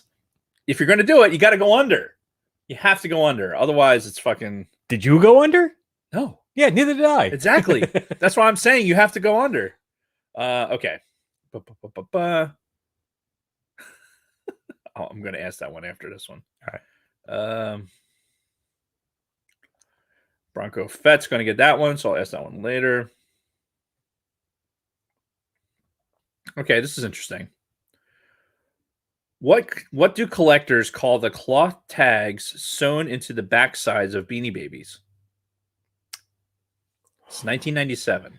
Oh, yeah, no, I remember the Beanie Baby craze. Beanie Babies are huge. Kristen had a pretty substantial collection for a while. My mother went crazy with the Beanie Babies when they came out. Yeah, I don't know what the tags were called, though. Tush tags. Oh, Yeah. sounds vaguely familiar. Yeah. All right. Well, how about this one? What bumbling character did Disney feature on a big screen despite protests from the National Federation of the Blind? Blind character in 97. Was it something from Mulan? Mr. Magoo. Oh. All right, Bronco Fett, this one's for you. What's the only South American nation contributing to the International Space Station? Sadly, I knew the answer to that. Argentina? Why would I involve Bronco Fett with the answer being Argentina? I have no idea. What is the answer? It's fucking Brazil. Brazil. All right. So after 1997, the score is now Dave 2, Jason none. Man, I'm really gonna have to. Who was the true first in flight in the United States? Jesus Christ. It was a French balloonist in the United States. Fuck Brazil. All right. I think this is a very fitting question. A lot of good questions on this card. But what 1996 events organizers felt compelled to tab Jeopardy and Wheel of Fortune as its official game shows? All right, repeat that. What 1996 event, an event that happened in 96, the organizers felt compelled to tab Jeopardy and Wheel of Fortune as its official game shows?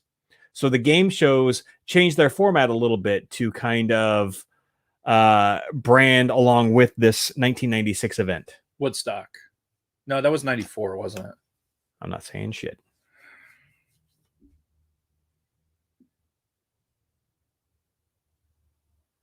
We'll just go Woodstock.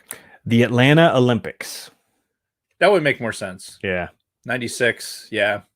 Now, if you had just said the Olympics, I don't know if I would have taken that. But I mean, the Summer official Olympics in 96. Yeah. All right. So here's some other questions. Like this one, you Okay. probably would have gotten pretty easily. What jumping PlayStation marsupial do fans consider the Sony equivalent to Super Mario? What was the PlayStation one? We just talked about this. Yeah, we talked about it like last week, I think. Is that Crash Bandicoot? Crash Bandicoot. Yep. Yeah. What former church lady appeared as Mimi's heavily made up mama on the Drew Carey show? Dana Carvey? No. What are they looking for there? Tammy Faye Baker. You remember the Jim Baker, Tammy Faye Baker? Yes. But those are some deep cuts Oh, going yeah. back into our childhoods. So, all right. Oh yeah, her crying on fucking television. Yeah. All right. You take a 96. I need a 96. That was no, these are 95s. Yeah, 96s are in there. 96. All right. 1996. I need a point here, people. All right.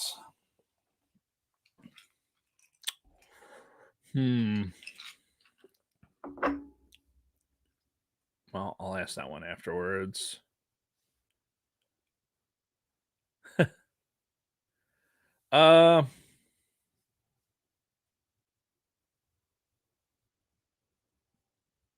What cooking contest did a man win for the first time in 29 years with a macadamia fudge torte? Cooking contest. Oh God. I have no idea. The Pillsbury Bake Off. The Pillsbury, yeah, no. Apparently that was a thing in 96. I Yeah. had no fucking clue. And the fact that a man won it for the first time in Apparently that's significant. Yeah, all right. Well, it's about time men finally got their time in the sun. I know, right? What the fuck? Jeez. What Sony game system offered more computer power than NASA used to put a man on the moon? I mean, in 96, that would have been the PlayStation. Right. Yeah. That's why I didn't ask that one. Who rode his Taster's Choice fame to a leading role on Buffy the Vampire Slayer? Seth Green? Anthony Stewart Head. I don't know who that is. I don't know. I didn't actually watch Buffy, by the way. I know there are a lot of people from our generation who fucking loved Buffy. Oh, yeah. I mean, but that was never my thing. I think I watched like half an episode once. I saw the movie, the Buffy the Vampire Slayer movie with fucking what's her name in it, but never watched the TV show. I never saw it either. Yeah. Not really. Yep. I mean, I probably watched it, but I wasn't into it. Yep. So moving on to 95, it is still Dave 2, Jason none. So 95, the year I graduated high school. So we're now getting into the high school years for me.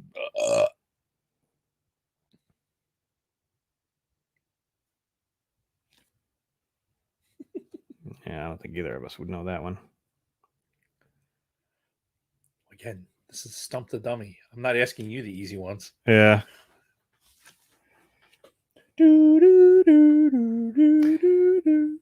All right. What pharmaceutically inspired 1995 album gobbled up by 16 million music buffs?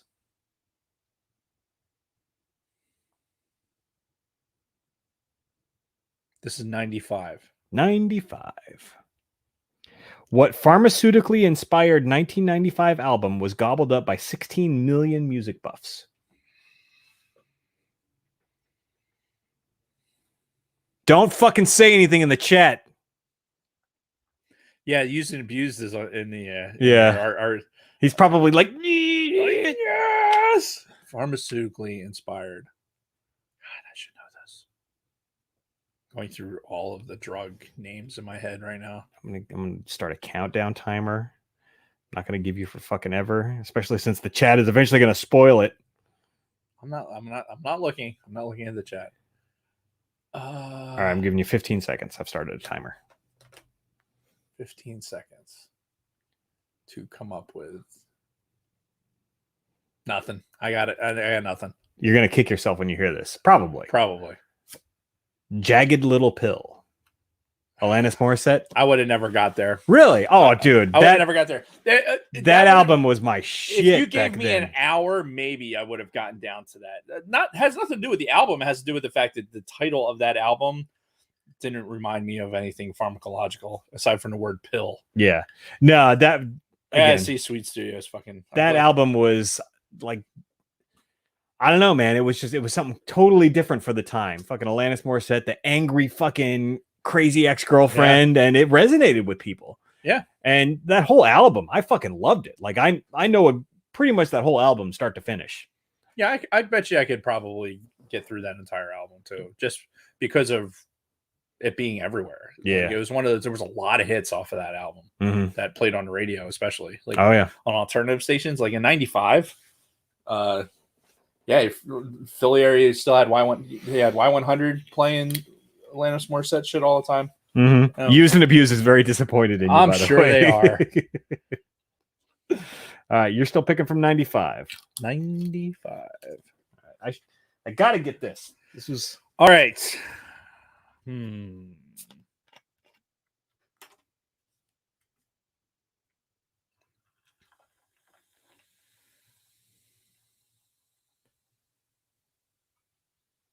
Huh. What outfit launched its web empire in 1995 with the online sale of a Douglas Hofstadter book on artificial intelligence? Amazon.com? It is Amazon.com. Woo! Really? They were around in 95. Yeah. Get the fuck out. It was a book. I mean, remember, it was a online bookseller. It was this really obscure fucking thing. And that's the thing, like hearing about it in college. Yeah, like 95, the internet was not even a thing that would have registered in my brain at that point. That's interesting because I didn't even know about fucking email until like 96. Huh. Interesting. Yeah. All right, let's hear some others. Yeah. What new M&M color replaced tan after 10 million consumers voted in a color preference poll? Red. It was blue. I remember when they added red. I guess that wasn't the time, though. I remember red always used to be there for the Christmas. You get red and green. Right. I specifically remember them adding blue. Okay. So, yeah. Anyway, here's one. What Mel Gibson movie was inspired by an epic poem scribbled by Blind Harry the Minstrel? Braveheart? Yeah, because what other thing? Yeah, that was the Mel Gibson movie during that time. 2 VHS tapes. If you rented Braveheart, 2 tapes. Yeah. Getting a phone call right now from an anonymous thing. I bet it's about my car warranty. I bet you it is. I got a fucking voicemail from those fuckheads today. Really? The fact that that's really a thing, it astounds me. It astounds me that some people fall for this, because if they don't fall for it, they would stop doing it. Right, because it would not be worth their time. And they prey on the elderly. Yeah. Most of the it's fucking, and the only good thing is that we're eventually going to get to a point where everybody's been through this shit and everybody knows. Even when you're elderly, you're like, whoever is getting money from these fucking calls needs to fall on an age tree and die. Oh yeah. I just fucking Anyway, moving on to 94. Mm-hmm. It is the score, by the way, is now Dave 2, Jason 1.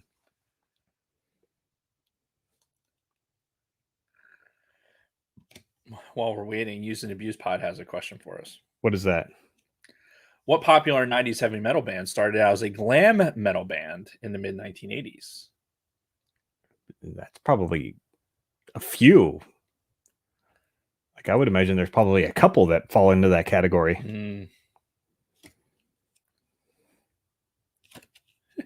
When Bronco Fett starts getting calls from the car warranty people, he starts speaking Portuguese. Yeah. All right.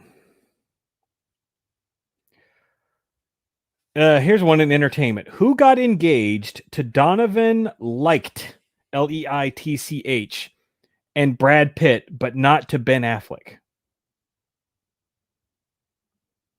So we're looking for a female who got engaged to Donovan Leitch and Brad Pitt in 94, but not Ben Affleck.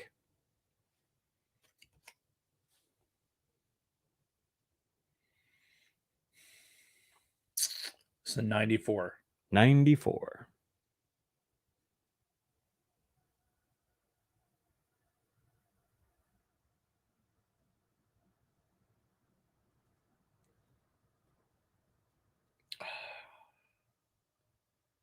I'm going to say Jennifer Lopez, but I know that's not the answer. I think it's the broad that Affleck and Damon they were in with Good Will Hunting. It's named Mia something. Is it Mia? It started with an M, but anyway, none of those answers are correct. It's Gwyneth Paltrow. Okay. Do you remember her and Brad Pitt were together? I do. In the early Brad 90s. Pitt was with a lot of fucking broads. True. There's a good story about her though with Gwyneth Paltrow and Brad Pitt. You know, after the whole Harvey Weinstein thing came out, you know, Gwyneth Paltrow, she was a Miramax person. Right. So apparently Weinstein, on at least a couple of occasions, you know, put the moves on her when she was with Brad Pitt. Right. And I guess she told Brad after the fact, and he went to fucking Weinstein, and he's like, if you ever fucking touch her again or act inappropriate with her, I'll fucking kill you. And I guess he never fucked with her again after that. So good job, Brad Pitt. Yeah. All right. Fucking douchebags. So is this 93 now? Or no, this is still 94. Still 94. 94. This is the year that I graduated high school. Mm-hmm. Oh God. That's easy. I'm going to ask this one just because. What Oregonian issued the 1994 statement, "I'm apologizing for the conduct that it was alleged that I did"? Well, it's not Clinton because he's not from Oregon. Right. Who else? I would never get this. Yeah. I love the statement, though. Yeah. I only did those things because I thought nobody was watching. Yeah, no, I got nothing. It is Bob Packwood. Okay. One of the long list of politicians who have gotten caught up in some sort of scandal over the centuries. What computer hardware outfit ditched retail for mail to order to become the top direct sale vendor? Sears? No, think computer. Oh, computer. What computer hardware outfit ditched retail for mail to order to become the top direct sale vendor? Gateway? It was not Gateway. It was Dell. Oh, yeah. That would because you used to be able to buy, like Dell used to be. It went from a COTS product, right, where you could go into a computer store. Remember computer stores, like specific stores? Yeah, back in the days of yore. Yeah, so you could buy a Dell, but then they went strictly to like basically business machines. Mm-hmm. So, if you wanted a Dell Optiplex or something like that, you had to get them through a company like the one I used to work for. Not in 94. I started working there in 97. Yeah, we're talking 97, 98. CompuCom. Yeah. So, yeah, Dell was all built to order then, and so was Compaq and but you could still buy compacts and HPs. But we built compacts and HPs. And Gateway had a mild interest, but not much business machines. Remember, there was Gateway government computers at one point. Oh yeah, no, trust me. Like I knew Gateway before I knew Dell. I had a Gateway that I paid a pretty penny for in 96 or 97. Yeah, in 96, I bought a E-Machines, which was the basically a Gateway knockoff that Best Buy was selling. I still have it, by the way. Really? I do. Does it work? Like, could you turn it on and actually navigate the interface? It is entirely in one piece. So if I had the appropriate peripherals, then I could probably, because you're talking still about PS2 connections. There's no USB. Right. Oh man, we're going way back. Who knows what PS2 connections are? And it's not a fucking PlayStation. All right, these are all like super easy except for one that's like super hard. I'm not going to ask you the super hard one. Okay. God, you'll get any of these other ones. All right. But we're going to do this one. What trial lawyer represented Michael Jackson before taking on O.J. Simpson? Oh my God. What the fuck? Can't I think of his Oh name my right God. now? Don't help him in the chat. Why can't I think of this guy's name right now? Oh my God. Hold on. I'm going to set a timer. You've only got a certain amount of time. Hang on. Oh, it hurts. Hold on. It hurts. I can picture the guy's fucking face. Oh, you know exactly who he is. Oh my God. Hold on. I'm going to give you 20 seconds starting now. If you don't. OJ's fucking lawyers. Oh man. This is a softball. It is. Oh my God. 10 seconds. Oh, what the fuck? It's not. 5, 4, 3, 2, Samuel 1. Motherfucker, he's innocent. If it doesn't fit, you must have quit. Yeah, that guy. I know. Johnny Cochran. Fuck. Way to go. It didn't. It wasn't. It was just. What's going on? OMG. Apparently, cookie delivery service has come. God damn it. This is not going to help our. It's going to help me. I don't fucking care. All right. Well, thank you. Oh my God. Cookie winch. All right. Is it my turn? Yes, you're picking from 93. Why is my wife gurring? Is it because of the cookies? I don't know. She might be gurring at you not knowing Johnny fucking Cochran. Oh, that's 94. 94. God damn it, dude. It wasn't happening. That's 94 again. What the fuck, Over? What's wrong with you? I got cookies on the brain. All right. Let's see.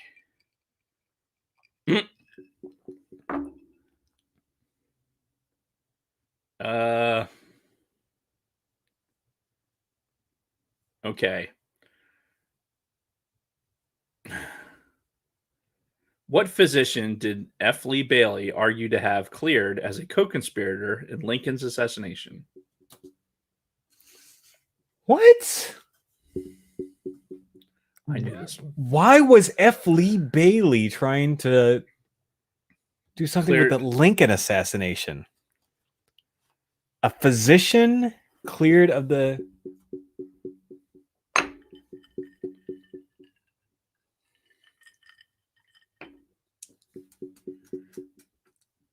Oh, so he was just trying to clear the guy who actually killed Lincoln.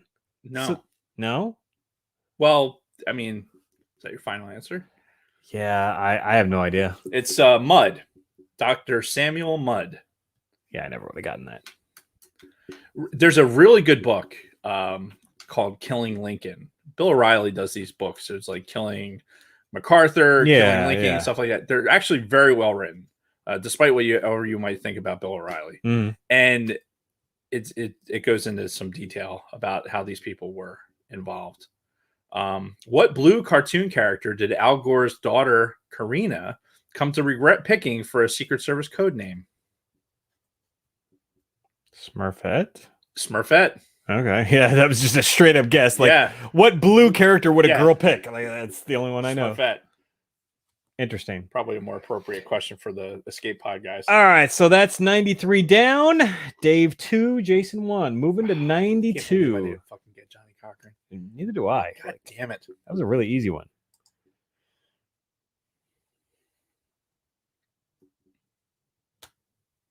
Okay.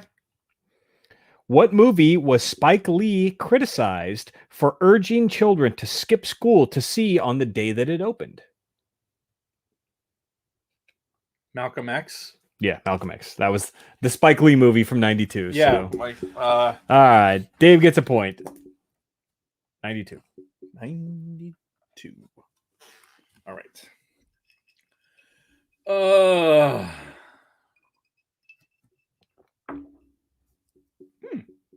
What short-lived company did Apple, IBM, and Hewlett-Packard spawn to create platform-independent software?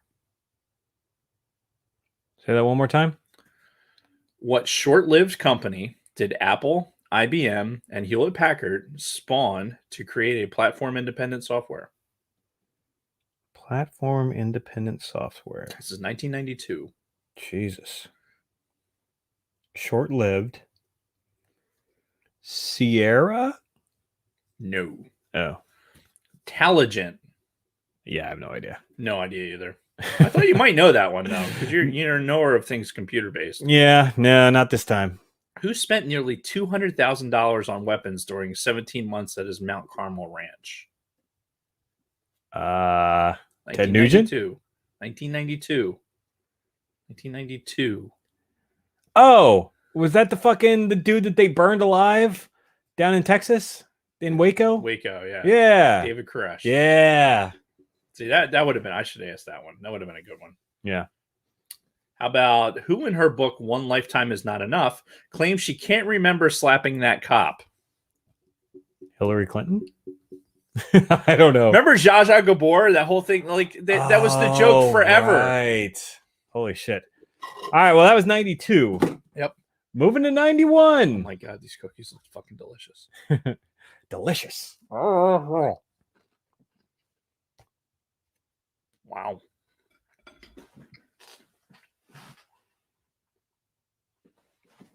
What? All right, this is weird.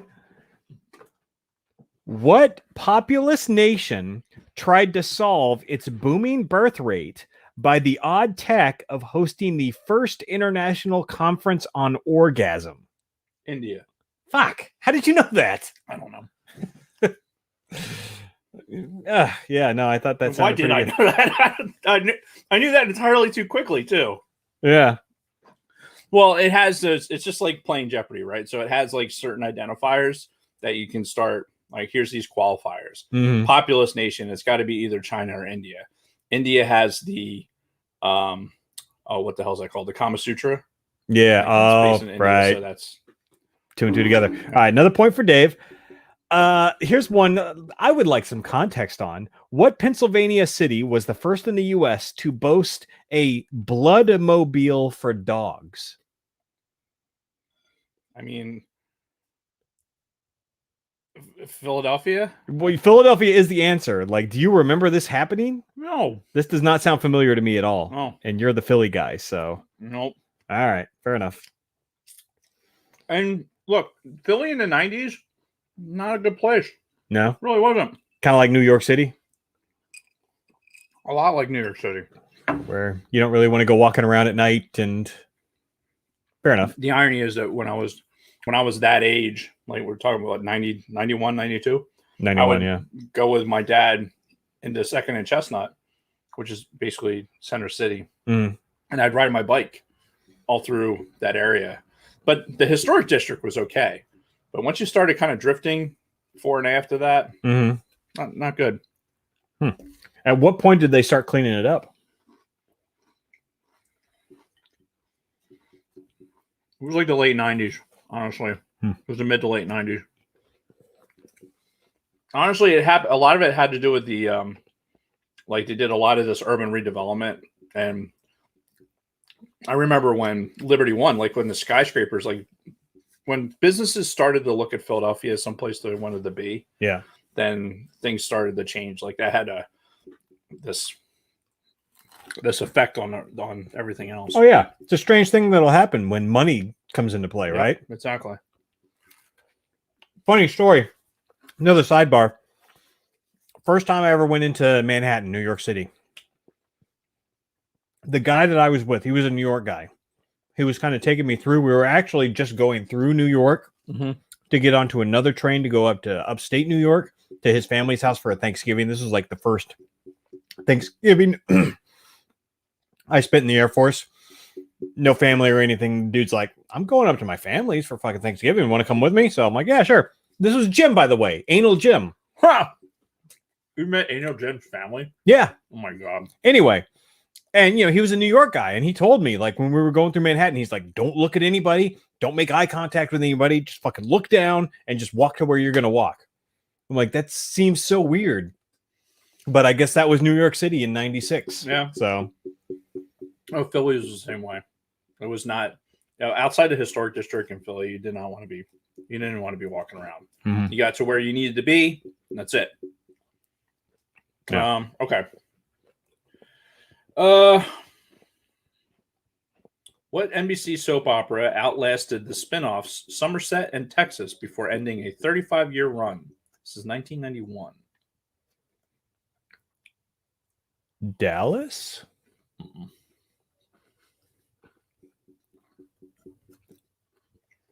Another World. See, so for some people, like, especially, we're still talking high school, right? Mm-hmm. For some people, they grew up with their parents or their mother or grandmother or whatever watching the stories, right? Right. With the soap operas. So you'd be surprised how many people know of our age demographic know things about soap operas that they shouldn't know. Oh yeah, no, and the name Another World sounds familiar, and I know a lot more about Young and the Restless and Days of Our Lives, especially Days of Our Lives. Mm-hmm. But just this particular one, nobody that I was close to was familiar with it. So, Dragon Buddies Graham. There you go. What genus did Jared Diamond suggest bonobos and chimpanzees be reclassified under in 1991? I have no idea. Homo. Okay. I picked that one just because the answer was Homo. That's funny. All right. One more year to go. Dave is in a commanding lead, 4-1. So I answered 4 of them right. Yeah. I got to stump him with this one. Okay. Yeah, you're going to get that one. Bet the over.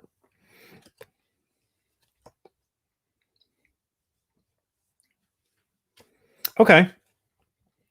What did the catamaran Hoverspeed Great Britain cross in a record 3 days, 8 hours?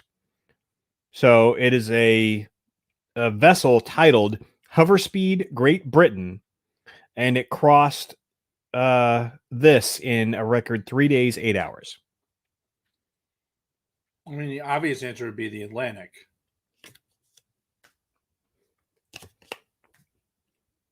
Is that your answer?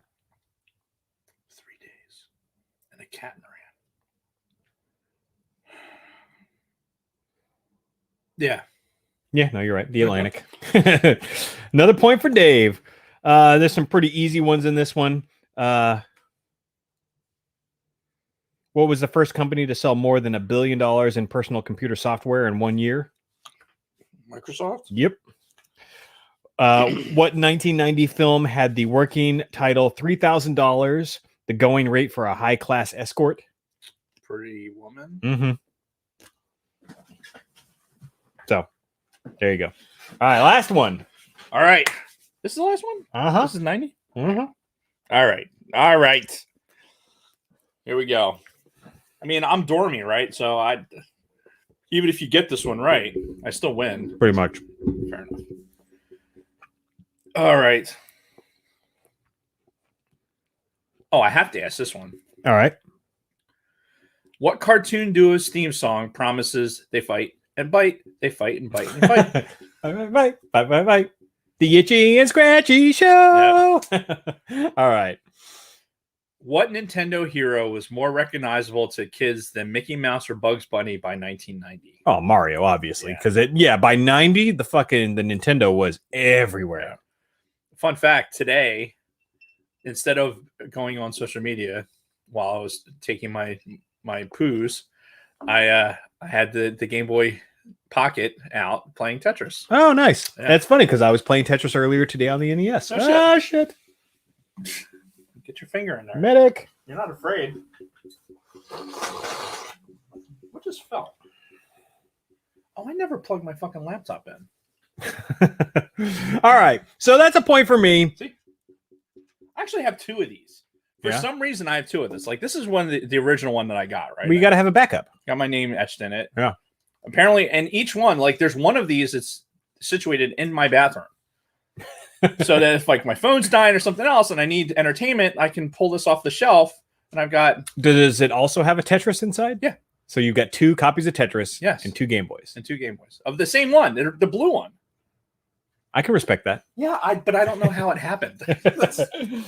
Was it like a situation where you thought you might have lost the one and you're like, fuck, I need to get this again? Most likely. I think the other one was definitely a later in life purchase.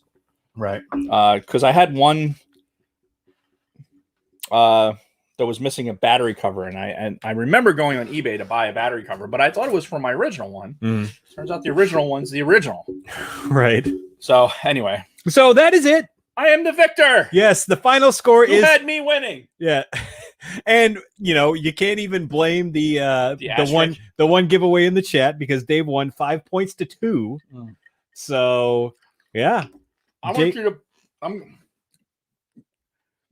gonna pull another 95. 95 for you. All right. I want you to pull a 94 for me. All right. Oh, our graduation years? Graduation years. Perfect. Right. Okay. What East Coast governor thanked Howard Stern for his endorsement by naming a highway rest stop after him? East Coast governor. I mean, governor.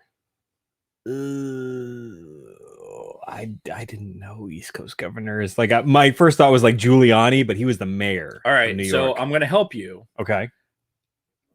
Well, you're not going to know this either, but who was the governor of New Jersey in the mid 90s? I remember Christine Whitman. Yes, it was Christine Todd Whitman. Oh shit. Yep. For some reason, I automatically thought a man. All right, ask me the top one. We'll just go down the list. All right. What twosome separated after spending $30,000 on a London Times ad denying their marriage was on the rocks? So think about a hot power couple in 1994 that split up.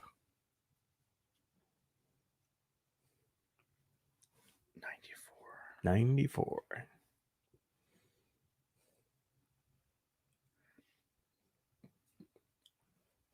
When did Princess Diana die? She died in like 96. It's not her. I can tell you that much. I don't know. Cindy Crawford and Richard Gere. Oh, Cindy Crawford. Yeah, remember those two were a couple for... Yeah, Cindy Crawford, man, in this time span, like in the 90s. Oh, holy shit, dude. No, she was My buddy Jeff and down in the trailer down the shore had a Cindy Crawford poster in his fucking in his dresser. Okay, here's a good one from 94. Who did Michael Jackson kiss in public for the first time during the 1994 MTV Video Music Awards? I remember this. Lisa Marie? Yeah. That really awkward. It was a big fucking deal. It was. It was like really like they were And I remember that being a big deal. Yeah. What high-tech mogul appeared on the 1995 cover of Time headlined Master of the Universe? It's got to be Bill Gates, right? Yep. Yeah. It's 95. All there was Bill Gates. Mm-hmm. Him or Steve Jobs, but I mean, at this point, but Jobs at that point was not. Apple was not as big as Windows was. Here's a good blast from the past. What beverage brand put employee Wendy Kaufman on TV ads reading consumer letters? Oh, shit. These commercials were fucking everywhere. Fuck. It's not this, but Mountain Dew. No, Snapple. Snapple. Remember the Snapple commercials? Wendy from Hi, I'm Wendy from Snapple. Yes, I do now. Mm-hmm. Fuck. All right. What buckskin-clad attorney, undefeated in jury trials since 1969, landed his own CNBC show? Buckskin-clad attorney. Buckskin-clad attorney. Who the fuck watches CNBC? I mean, I might have watched a lot of Jeopardy, but I'd never watched CNBC. I got nothing. A gentleman by the name of Jerry Spence. I never would have gotten that. Never in a million years. All right, let me pick a new 94 card for you. What artist marked the fall of the Berlin Wall by wrapping the Reichstag in shiny fabric?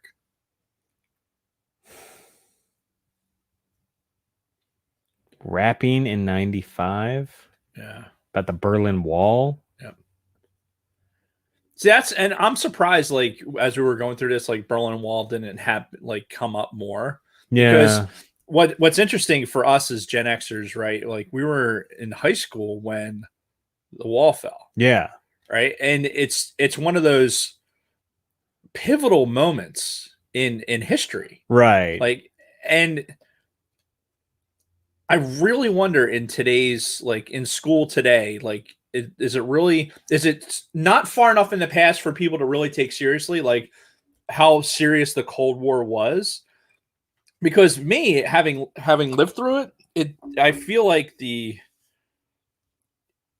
obviously I lived through it, right? So it's bigger to me, right? The Cold War was definitly more of a thing. Oh yeah, because again, we did the nuclear drills as a kid and everything else. Yeah, we went through all of that in our memory, in our recall memory. We can talk about that.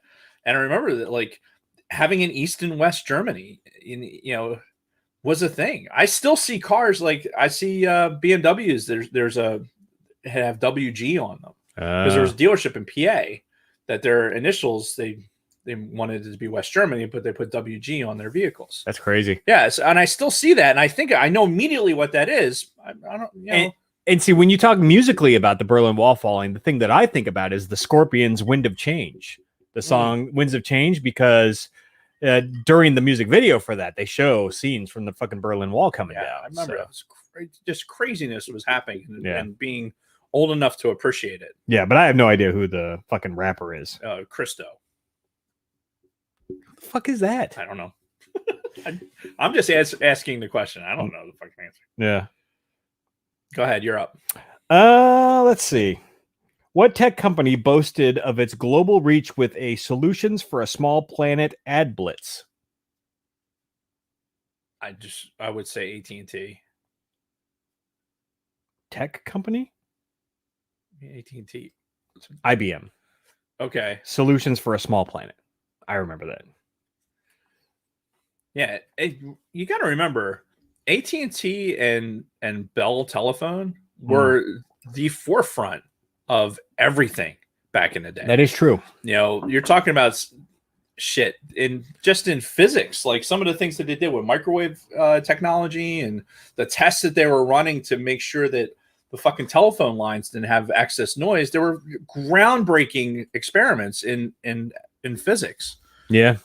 So yeah, AT&T, we kind of, AT&T for people today is a cell phone company, and maybe for us it was the long distance provider, right? You had AT&T, or you had you had to have your local telephone company and your long distance telephone company. It was AT&T was one of them. Mm-hmm. Sprint was one of them. Sprint was one. There was another big one though. Fuck. I can picture it. Anyway, yeah, it's well, luckily we have the Google machine. Yeah, right.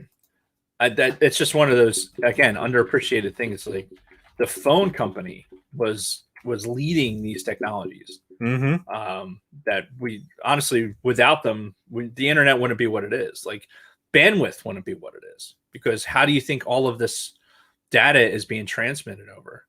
Like, in our area, fucking a lot of our high-speed data is still being pushed over fucking copper wire that was put up there in the fucking 50s. Yep. Anyway, Who did the Wall Street Journal sagely predict would lose to any Republican who doesn't drool on stage? This is in 95. Yep. Bill Clinton. Bill Clinton. How'd that work out for you? Yeah, right. What Michelle Pfeiffer movie got a boost from the Coolio song "Gangsta Paradise"? Oh, that was Dangerous Minds. Yep. Yeah. Very Bench burning most our lives, living in the gangster's paradise. I like that song. Yeah. So 95, that's when I met Bill Clinton. Like when I worked for the airport. Oh, that's right. You told me that story. Yeah. Yeah. Getting to Park Air Force One. Met him twice that campaign. That's great. Yeah, pulling into Philly. Yeah. Good shit, man. Unbelievable. I wanted to give the guy a hand job. I mean, it was... I need to get my penis sucked before my 2:30 meeting. You. Jeff Rickett, thank you. It wasn't Pac Bell. They were one of the phone companies, though. Pacific Bell. Pacific Bell. Yeah, because you had Bell Atlantic. We had Pacific Bell over on the West Coast. Right. God, fuck. Which was probably all the same fucking company. You Googled it. What did it come up with? My first hit came up with a bunch of cell phone providers, which, by the way, Singular was on there, which was actually the first cell phone company that I ever had before they merged with AT&T. Right. So... yeah, Singular and Sprint were competing. Orange, everything was orange with Singular. I remember that.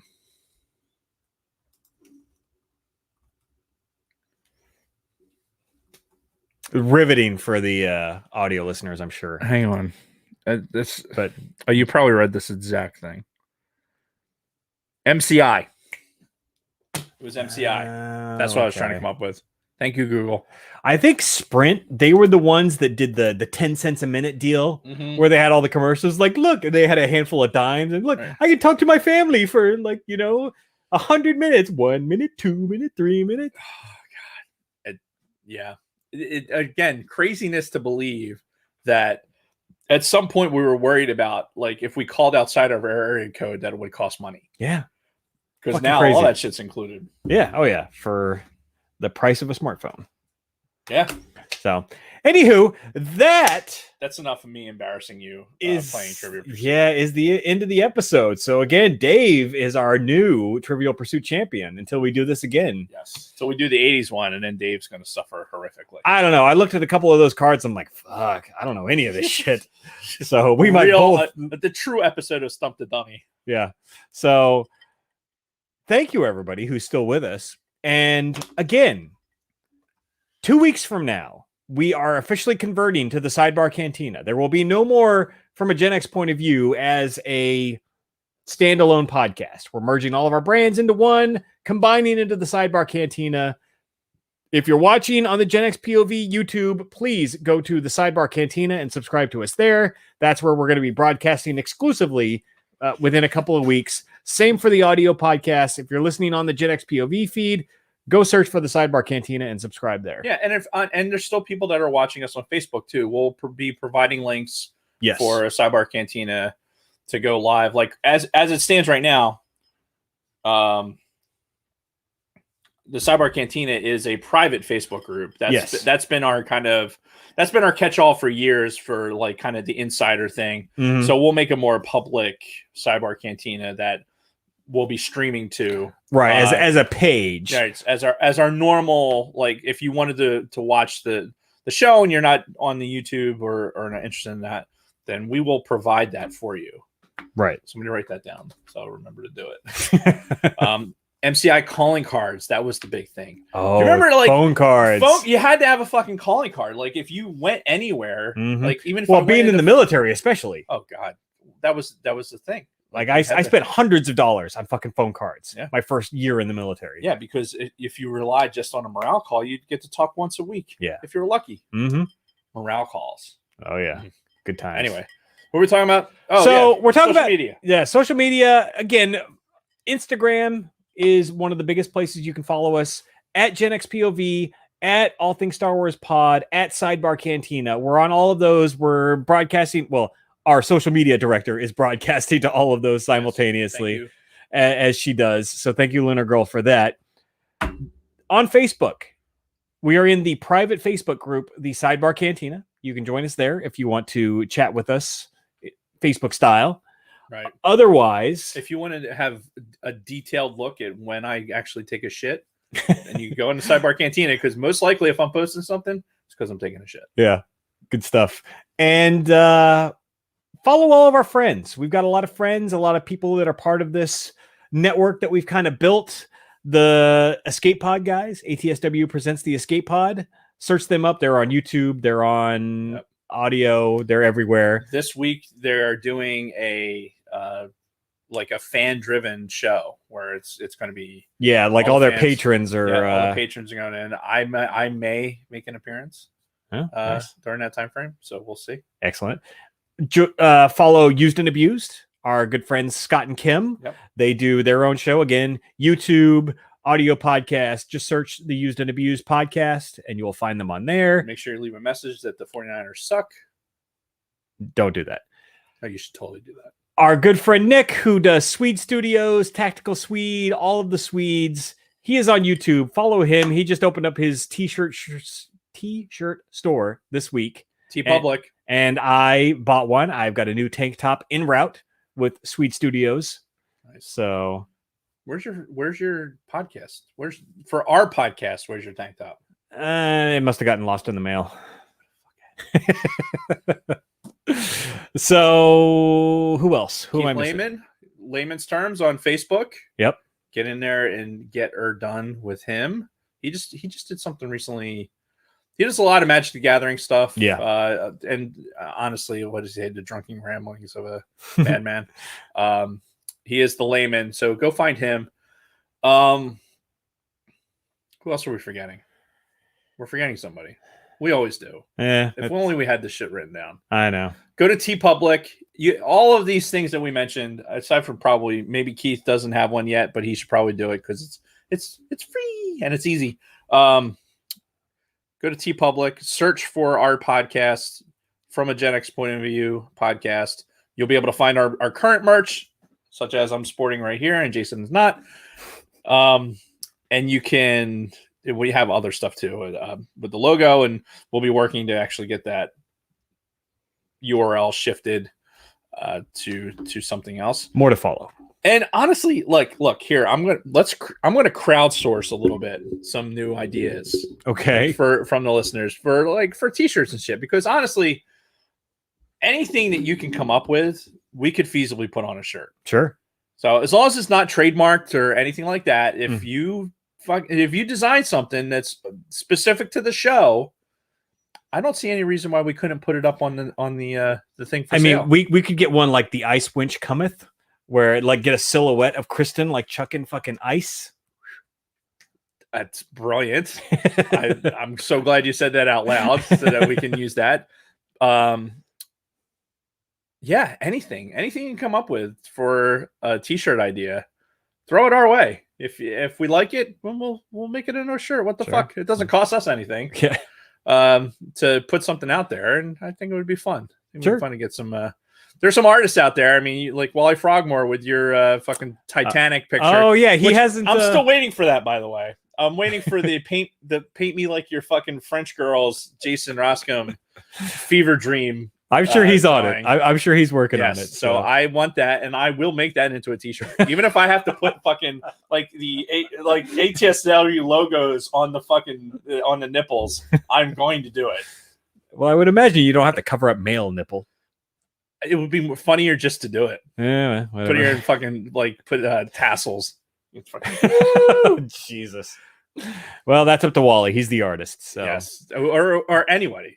Go out there and do it. Support our social media, please. Our Luna Girl is doing fucking amazing work. Yeah, far better than we ever did. Yeah, no doubt. And yeah, I think that's it. I really have to pee. Do you have a sign that says so, or? Well, it's at that point where if I move too quickly, that I might actually pee myself. I've waited far too long. Yeah. So, all right. Well, and that's a good time for us to close up the show. Thank you, everybody, for watching us on the YouTube. We had quite a few participants in the chat. Yes, thank you. We love you. Thank you to all of the audio listeners. Tune in next week. We're going to Vegas, baby. talking all about Las Vegas, getting into some of the history of Vegas. I've got a million fucking personal stories about Vegas. I've got some family stories about Vegas. Growing up in California, Vegas was a big part of life. Yeah, I believe it. I believe it. Being that close, absolutely. Yeah. So we're gonna talk about it next week. Yeah, I also have some good stories about Vegas that are definitely 100% clear, good to go. Won't get you into trouble. Won't get me or anyone else in the podcast in trouble. But if other people were listening, they could probably associate themselves into these stories because some of them are pretty fucking good. Nice. None of them are really involving me. We'll try not to name specific names. Just be like this individual. They're not listening to this. All right, fair enough. And if they are, all right. Well, that being said, we're going to close up. Thank you, everybody, again. And remember, everything we told you today was true from a Gen X point of view. Okay, now what do I click? Who was that? What the fuck was that? I don't even. I was trying to get low for the Mighty Python broad. It came out more like Mickey Mouse after he got kicked in the junk. Yeah, it was more just like straight up Minnie Mouse. I gotta pee. All right, you do that. Oh my god! Ow! Oh, that hurts. And I'll start getting the audio ready. Episode 32 Raw. Monday Night Raw.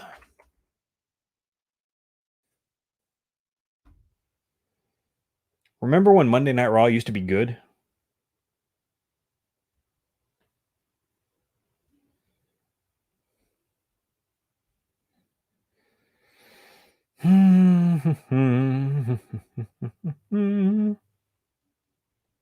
Actually, I need to pee too.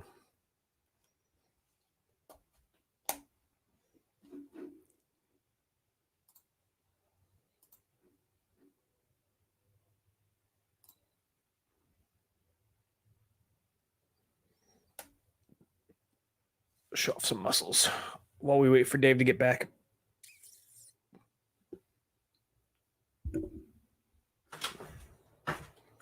Woo! I wasn't flexing. Right. All right, my turn. I didn't realize you had your shoes off the whole time we were in here. It's like it's your house or something. It is my house. I know it's his house. That's why I said it. That's kind of obvious, isn't it? Sounds like Stewie when I dress like a bit Stewie. I really, it's underappreciated how much like actual like exercise it takes to get to a certain voice. And in my brain, it's like, oh, you're just going to do it this way. And because I haven't worked into it, it just goes, hello. It just turns into something fucking completely nonsense. Final episode of Falcon and Winter Soldier. I haven't seen a single second of that, unless it was in a GIF somewhere. I have not seen any of it, and I'm okay.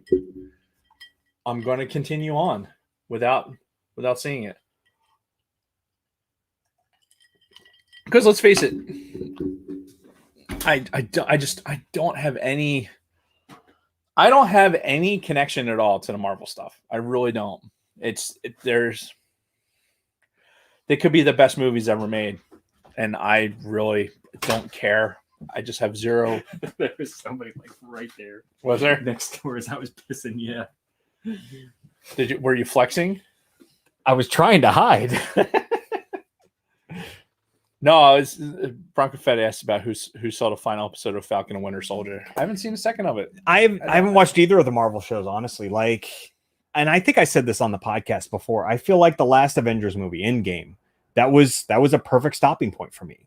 Like, I have no desire now to watch anything Marvel from here on out. Like, I really don't. You know, they killed off fucking Iron Man and Captain America, basically. Right. The two, like, centerpieces of the whole fucking universe to me. And it's like, okay. I mean, it was a good story. It was a very long, drawn-out, 20-plus movie fucking story, and it ended. And I'm good with that. Like, in any of the aftermath shit, I don't really care that much about. So I never got emotionally invested in any of it. Yeah. So I found it entertaining. I wouldn't say I got emotionally invested. I was entertained by it, and I was curious where they were going with it with the Avengers movies. Right. And it felt like a perfect like beginning and end.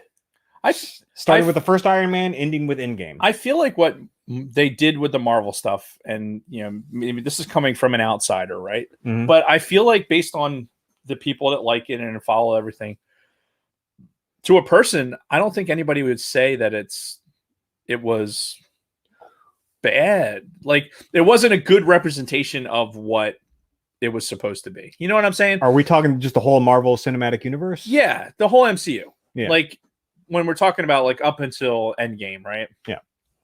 I haven't heard anybody say like, well, yeah, this is not.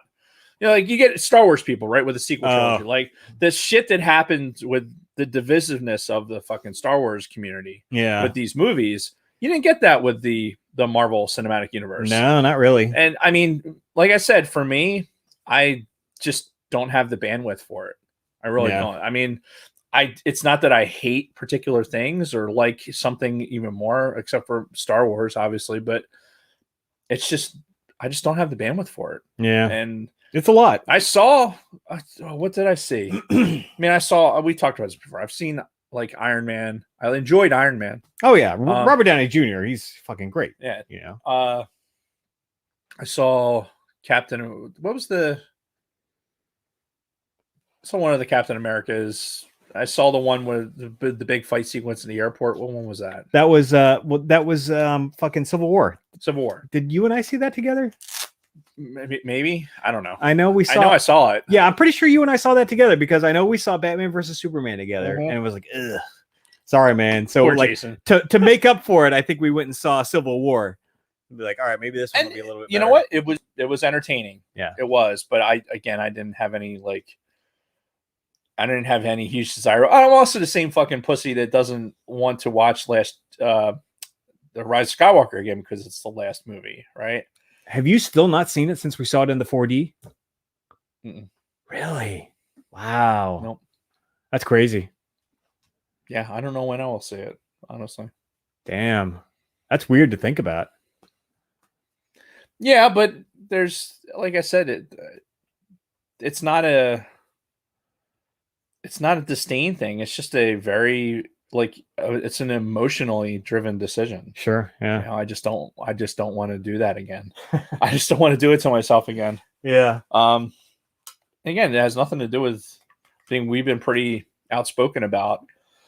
J.J. Abrams did what he could with that storyline that Rian Johnson teed up. Yeah, it wasn't perfect, but I think given the time frame and the situation, he did the best he could. Yeah, it was a dumpster fire, unfortunately, with the storyline. Yeah, and you do what you can do, but yeah, it has nothing to do with that. It's just like, I think if I was into the fucking Avengers shit and everything else, like Captain America being killed off, I think for me would have I don't buy into any sequential thing for him. Right. You know what I mean? It's not like here's my sword, fucking carry on. Like that doesn't exist to me. Sure. And with those characters. So I would never, I just wouldn't do it. Yeah. And a lot of people, they are continuing, and that's fine. I mean, I have nothing against what is it? WandaVision, Falcon and the Winter Soldier. It's just for me, I feel like I don't need to watch that stuff. I've moved on. I definitely don't need to watch it. Yeah. Now, when it comes to the fucking Filoni, Favreau, Mandalorian universe, I'll be watching all of those fucking shows until, like I said before, they give me a reason to not watch. Yeah. No, it's fair. I'm really curious how the Bad Batch is going to be. On one hand, you've got the silliness that I know you didn't like, the goofiness of the different characters and everything, but the fact that it takes place post Revenge of the Sith is very interesting. Yeah, and there's a dark, watching the trailer is what made me look at it as something I would want to see, as opposed to just ugh, God, okay, I'll try it. Yeah. But there was a darkness to it. No parents. here's this group that already was basically defeated their programming, right? Mm-hmm. As clones. and now they're in this environment, like reacting to certain things. And I, from the trailer, I didn't get the season 1 through 3 Clone Wars fucking campiness that we saw in fucking season 7. Right. I saw something that was like, okay, there's a little bit more dramatic effect here. That okay, I'll buy into that. I'll buy into that because it's part of the story that has never really been told. Right. From that perspective. That immediate timeline following Revenge of the Sith.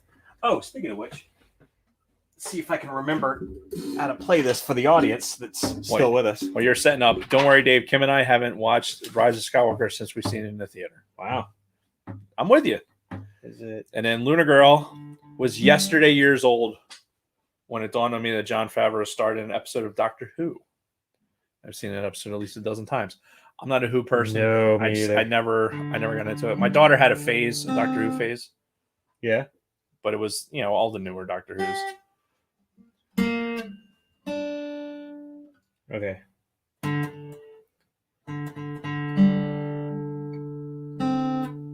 Wait.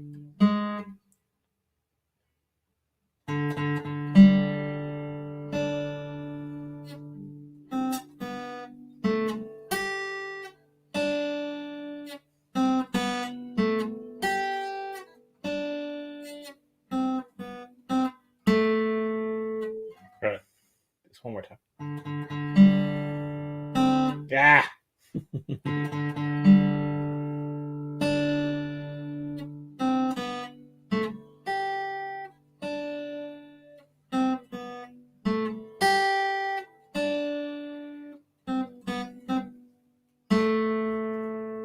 Still working on it. So it's not until like when you're starting it, it's not until that transition where you really know what you're playing. Oh, really? Because it starts out sounding a lot like you're trying to start it with Happy Birthday. And then it turns into like, there's I recognize that note sequence. Mm-hmm. So it's really funny.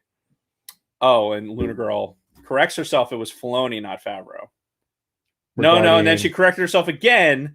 No, it was Favreau. Again. Oh, the Doctor Who thing. I have zero. So here's the thing with Doctor Who, right? I'm a nerd, right? Geeky nerd. And people were into Doctor Who, like in the 90s, like 80s, 90s, right? Sure. I don't know how Doctor Who's been around forever. I didn't buy it back then. Even though when I was an impressionable kid where I was like, oh, I should totally not be reading too much more into this. Right. I never bought it. Never. And my suspension of disbelief never happened. And there was a level of like, hey, here's your cardboard fuck. I swear to God, me and Rick, my cousin Ricky, who's, he's usually in here by now this time of night, but we've built more realistic fucking set pieces and fucking other things than the Daleks and all this other fucking shit in Doctor Who. Yeah, and that's the thing about those BBC shows, man. They always looked so low budget. Even the Doctor Who's they made in the 2000s still looked shitty, low budget. Yeah. Like, I don't know what it is with the BBC and the way that they budget their money in and how they film things and present them, but it always looks just so like somebody shot it at fucking home with, a fucking camcorder and some like homemade cardboard props. I'm telling you, we could do better with a camcorder. And listen, again, I'm not trying to shit on Doctor Who people, but I just never fucking bought into it. And when my daughter started getting into it, like her and some of her girlfriends, there was like this resurgence that they're talking about in the chat. And I'm like, all right, let me just sit here and see what they're watching. Sure. And there was a real cute redhead on one of them.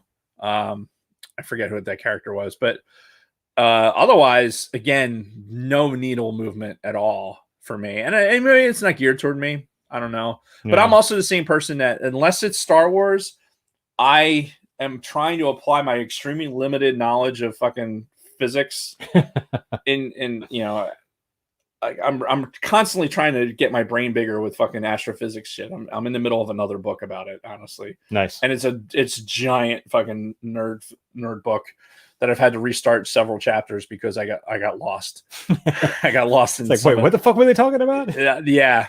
Not something to listen to while you're driving. ironically. Yeah. Because it's a Neil deGrasse Tyson book, but he's not reading it. So a random white guy reading a Neil deGrasse Tyson book, like it just doesn't hit the same. Right. Anyway, I wish he got a badass here. I want him to read all of his own books. But yeah, Doctor Who is just like, I don't fucking. Yeah. No. I know it exists. Oh, and I know it's got a huge following. Yeah. Fucking sell a lot. They were selling fucking Converses. Like TARDIS Converses. Like everything I know about Doctor Who occurred because my fucking teenage daughter had a phase. Right. Basically. Otherwise, I wouldn't know shit about fucking Doctor Who. Yeah. Like, at all. Yeah. All I know is that fucking tarded blue phone booth.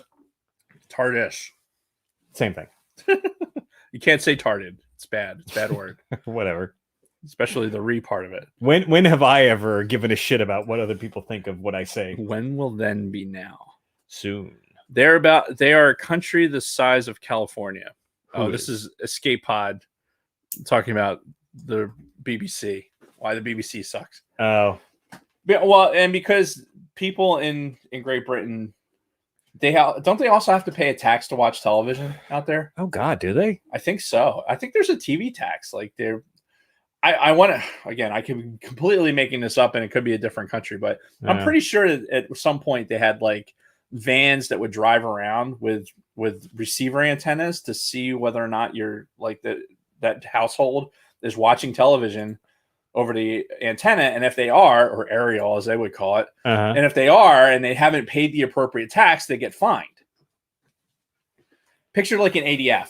Like I'm going to set up an ADF and then figure out who's watching television and go and see if they fucking paid their tax, which I guess you can do in a fucking country the size of Great Britain. I guess. But yeah, so you would think that some of that, if there was in fact a thing, that some of that revenue would help actually improve their television. But no, clearly not. They're taking what they can get at that point. Like for us, if we're not entertained like by the production quality, then we won't watch it and then it won't exist anymore. Right. So that's fucking capitalism, baby. Yeah. This is why Nat Geo has to be in fucking 4K, because I want to fucking see glistening dew off a frog's ass. Hell yeah. Like in fucking 4K real color. Right. Otherwise, I'm not fucking watching it. Right. There's an oddly specific reference, but you know what I'm talking about. We do. All right. Well, this seems like as good a time as any to cut the stream. Yeah. Yeah. And get on with our lives. We should indeed. It's almost 8. Yeah, we can't be late for a very important date. Yes. Can't even say hello, goodbye. I'm late. All right. Yeah, let's cut it. Take both of those home with you. Don't leave those here. You don't have to tell me twice. All right. If the Ziploc baggie wench. Yeah, hold on. let me text the baggie wench. Hey, you said that one. Oh my God. You put it in my head. You were thinking it. And then fucking somehow forced me to say it. Sky Sports. Look, Sky Sports has saved, not my life, but saved me when I've been overseas in some very non-English speaking places. And they've had fucking Sky Sports on, and they've had, Sky Sports is one, and there was another of the Sky like movie channels. You'd have to watch it like dubbed into whatever country we were in at the time, but yeah, like relatively English speaking channels were a rarity in some places. And when you're sitting in a fucking place on alert and you can't you can't sleep off a hangover because you haven't been drinking, and you're just fucking got nothing to do except lay in bed in a hotel because if you leave the hotel, you get fucking raped. What was the hotel in Germany that we'd always stay in? The Kopthorn?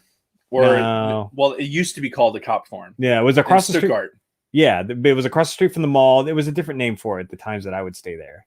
Well, let's see. You and I fucking like closed down the pub downstairs one day. Yeah, on your Finney flight. That's where. Yeah, but no, I spent a lot of time there before that too. Yeah. Well, it was called the Kopthorn, and then the Russians bought it, right, and turned it into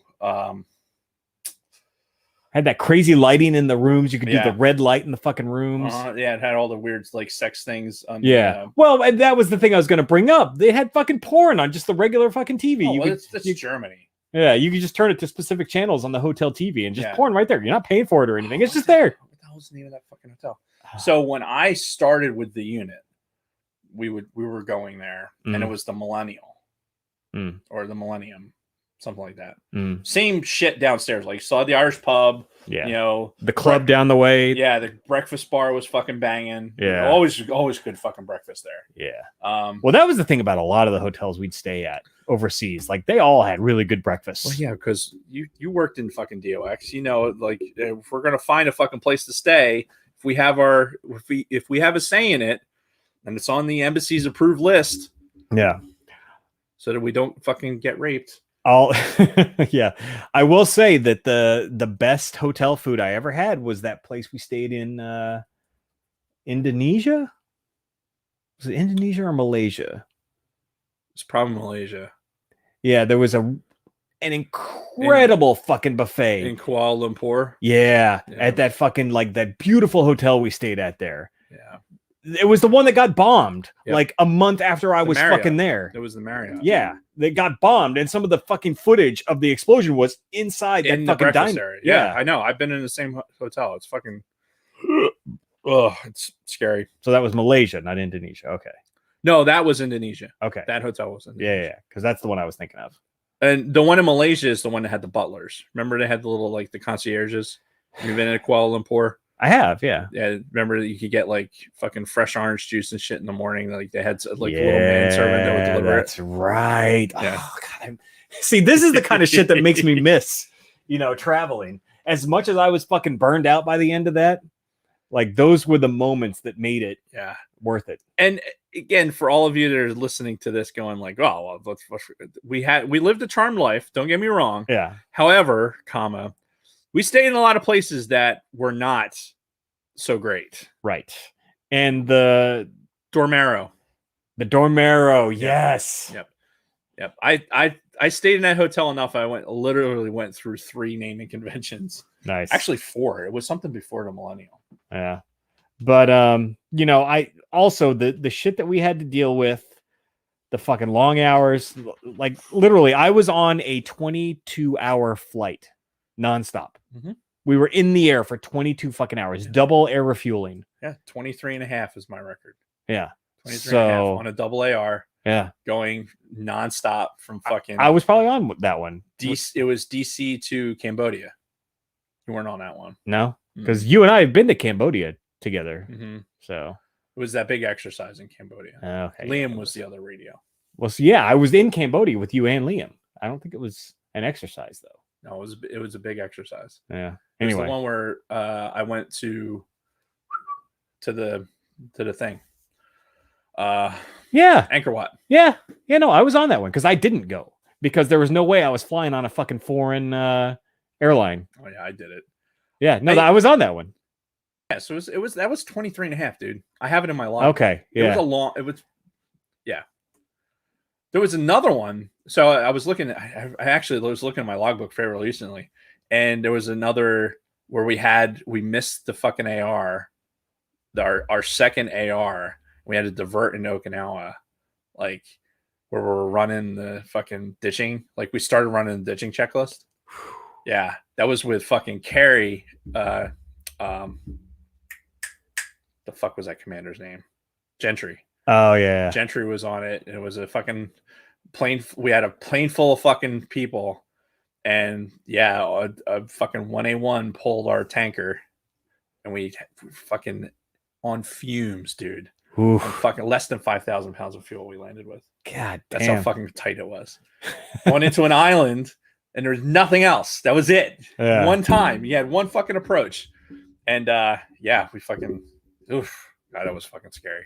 Damn. Like, the shit so when shit gets real for that, because I'm trying to remember who else was on that crew. I'm trying to think of who the loadmasters were. But when you're fucking going and you're pulling the fucking checklist to start, like, here, let's run these first few things before we tell the passengers, where we're like putting coolers in certain places and shit like that. I don't know if you remember any of that. But yeah, it was like, I'm riding the radios for it. Oof. It's like, Oh my god, this is the worst ever. Well, I remember too the one when we went into Thailand. I think it was when we were getting into Thailand. Like we were dodging storms that whole fucking trip. Oh, you talking about the snetty fucking turbulence event? Or No, because you weren't on that one, were you? No, I wasn't. No, I'm talking about the one you were on. You were up in the cockpit with fucking, I think Gentry was on that one. And we were going in, I'm pretty sure we were going into Thailand for this. And there was a thunderstorm like right in front of us, like a massive thunderstorm. And the traffic controllers weren't going to let us fucking go around it or anything, to the point where I guess we had to do like a fucking, like a 180 and like start going backwards to avoid it. Yeah, it wasn't Gentry. Who was this? I think it was,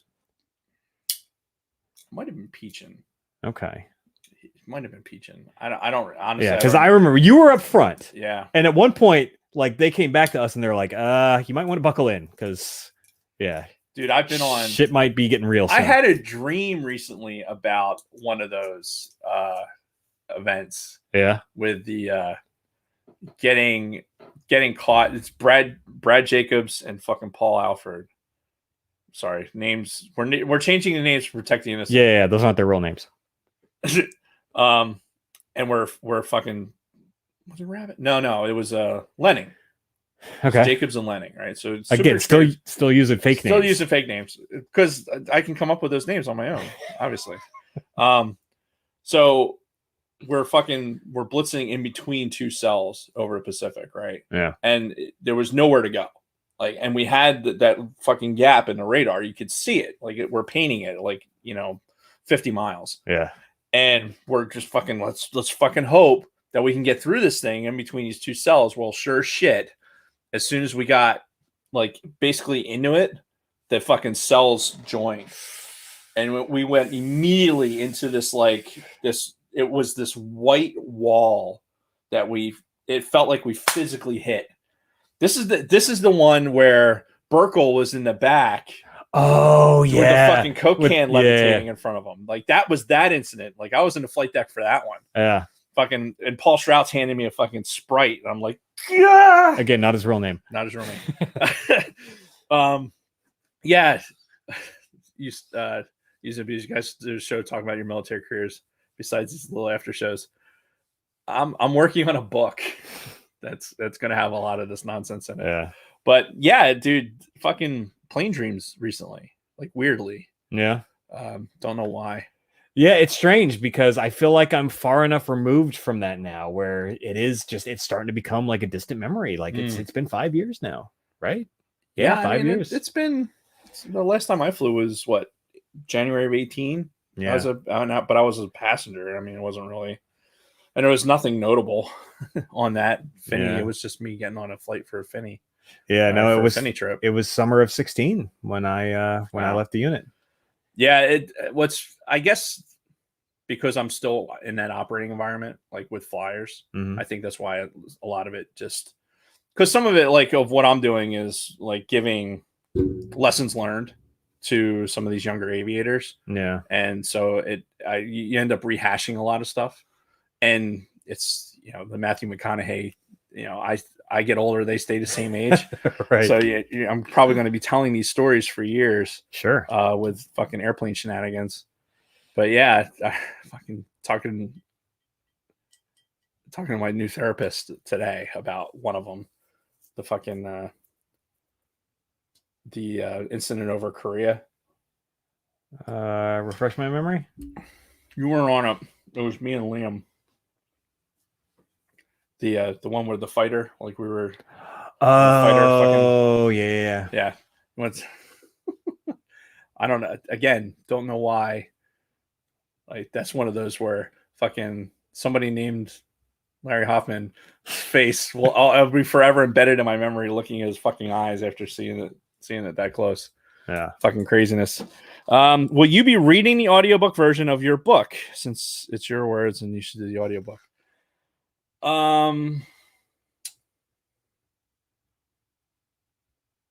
a good question. Probably. It'd be tough for me to stay on script though. Yeah. Sidebar. Sidebar. Here's what really happened. Here's what I didn't write about. And maybe that's what audiobooks are for, right? But, Yeah, I don't know. I haven't worked on the book in since I had COVID. So January or July last year. Yeah. I just haven't worked on it. Yeah. Yeah. A lot happened around that time. I'll tell you, it's a lot. Trying to get a no shit, trying to get a fucking book together is a lot harder than it looks. Oh yeah, I could imagine, because there's so much that's got to go into that, and then of course the whole structure, and it's got to have like a flow, and and it's got to read appropriately, and it's got to I'll do an intro by Hank Hill. I will absolutely 100% do that. It'll be named somebody that sounds like Hank Hill, right? Like Spank Bill. Sure. But yeah, someday, hopefully someday before Alzheimer's sets in and fucking I have all these conversations with the people in my head. Yeah, do it before you forget. Yeah, exactly. That's why I gotta get it. I gotta get it finished. It's just a matter of time. Yeah, time, the most precious commodity. Indeed. And with that, we are out of time. So thanks everybody who's still been in the chat with us. So we've got a lot of people still hanging out. You are the best. You are the best. We will see you next time. Yes, Vegas, baby. Looking forward to this episode. For some Vegas. There will be some military stories told. Oh yeah, no, I've been there with the military 3 times. Yeah, I'm still surprised it's that little. I bet you it's more. It might be more. It probably is more. But I can think of 3 different specific times that I was there with the military. Yeah, I'm trying to limit my I will have 3 big stories from Vegas. All right, fair enough. All right, guys, have a good night, everybody, and we will see you next week. Peace.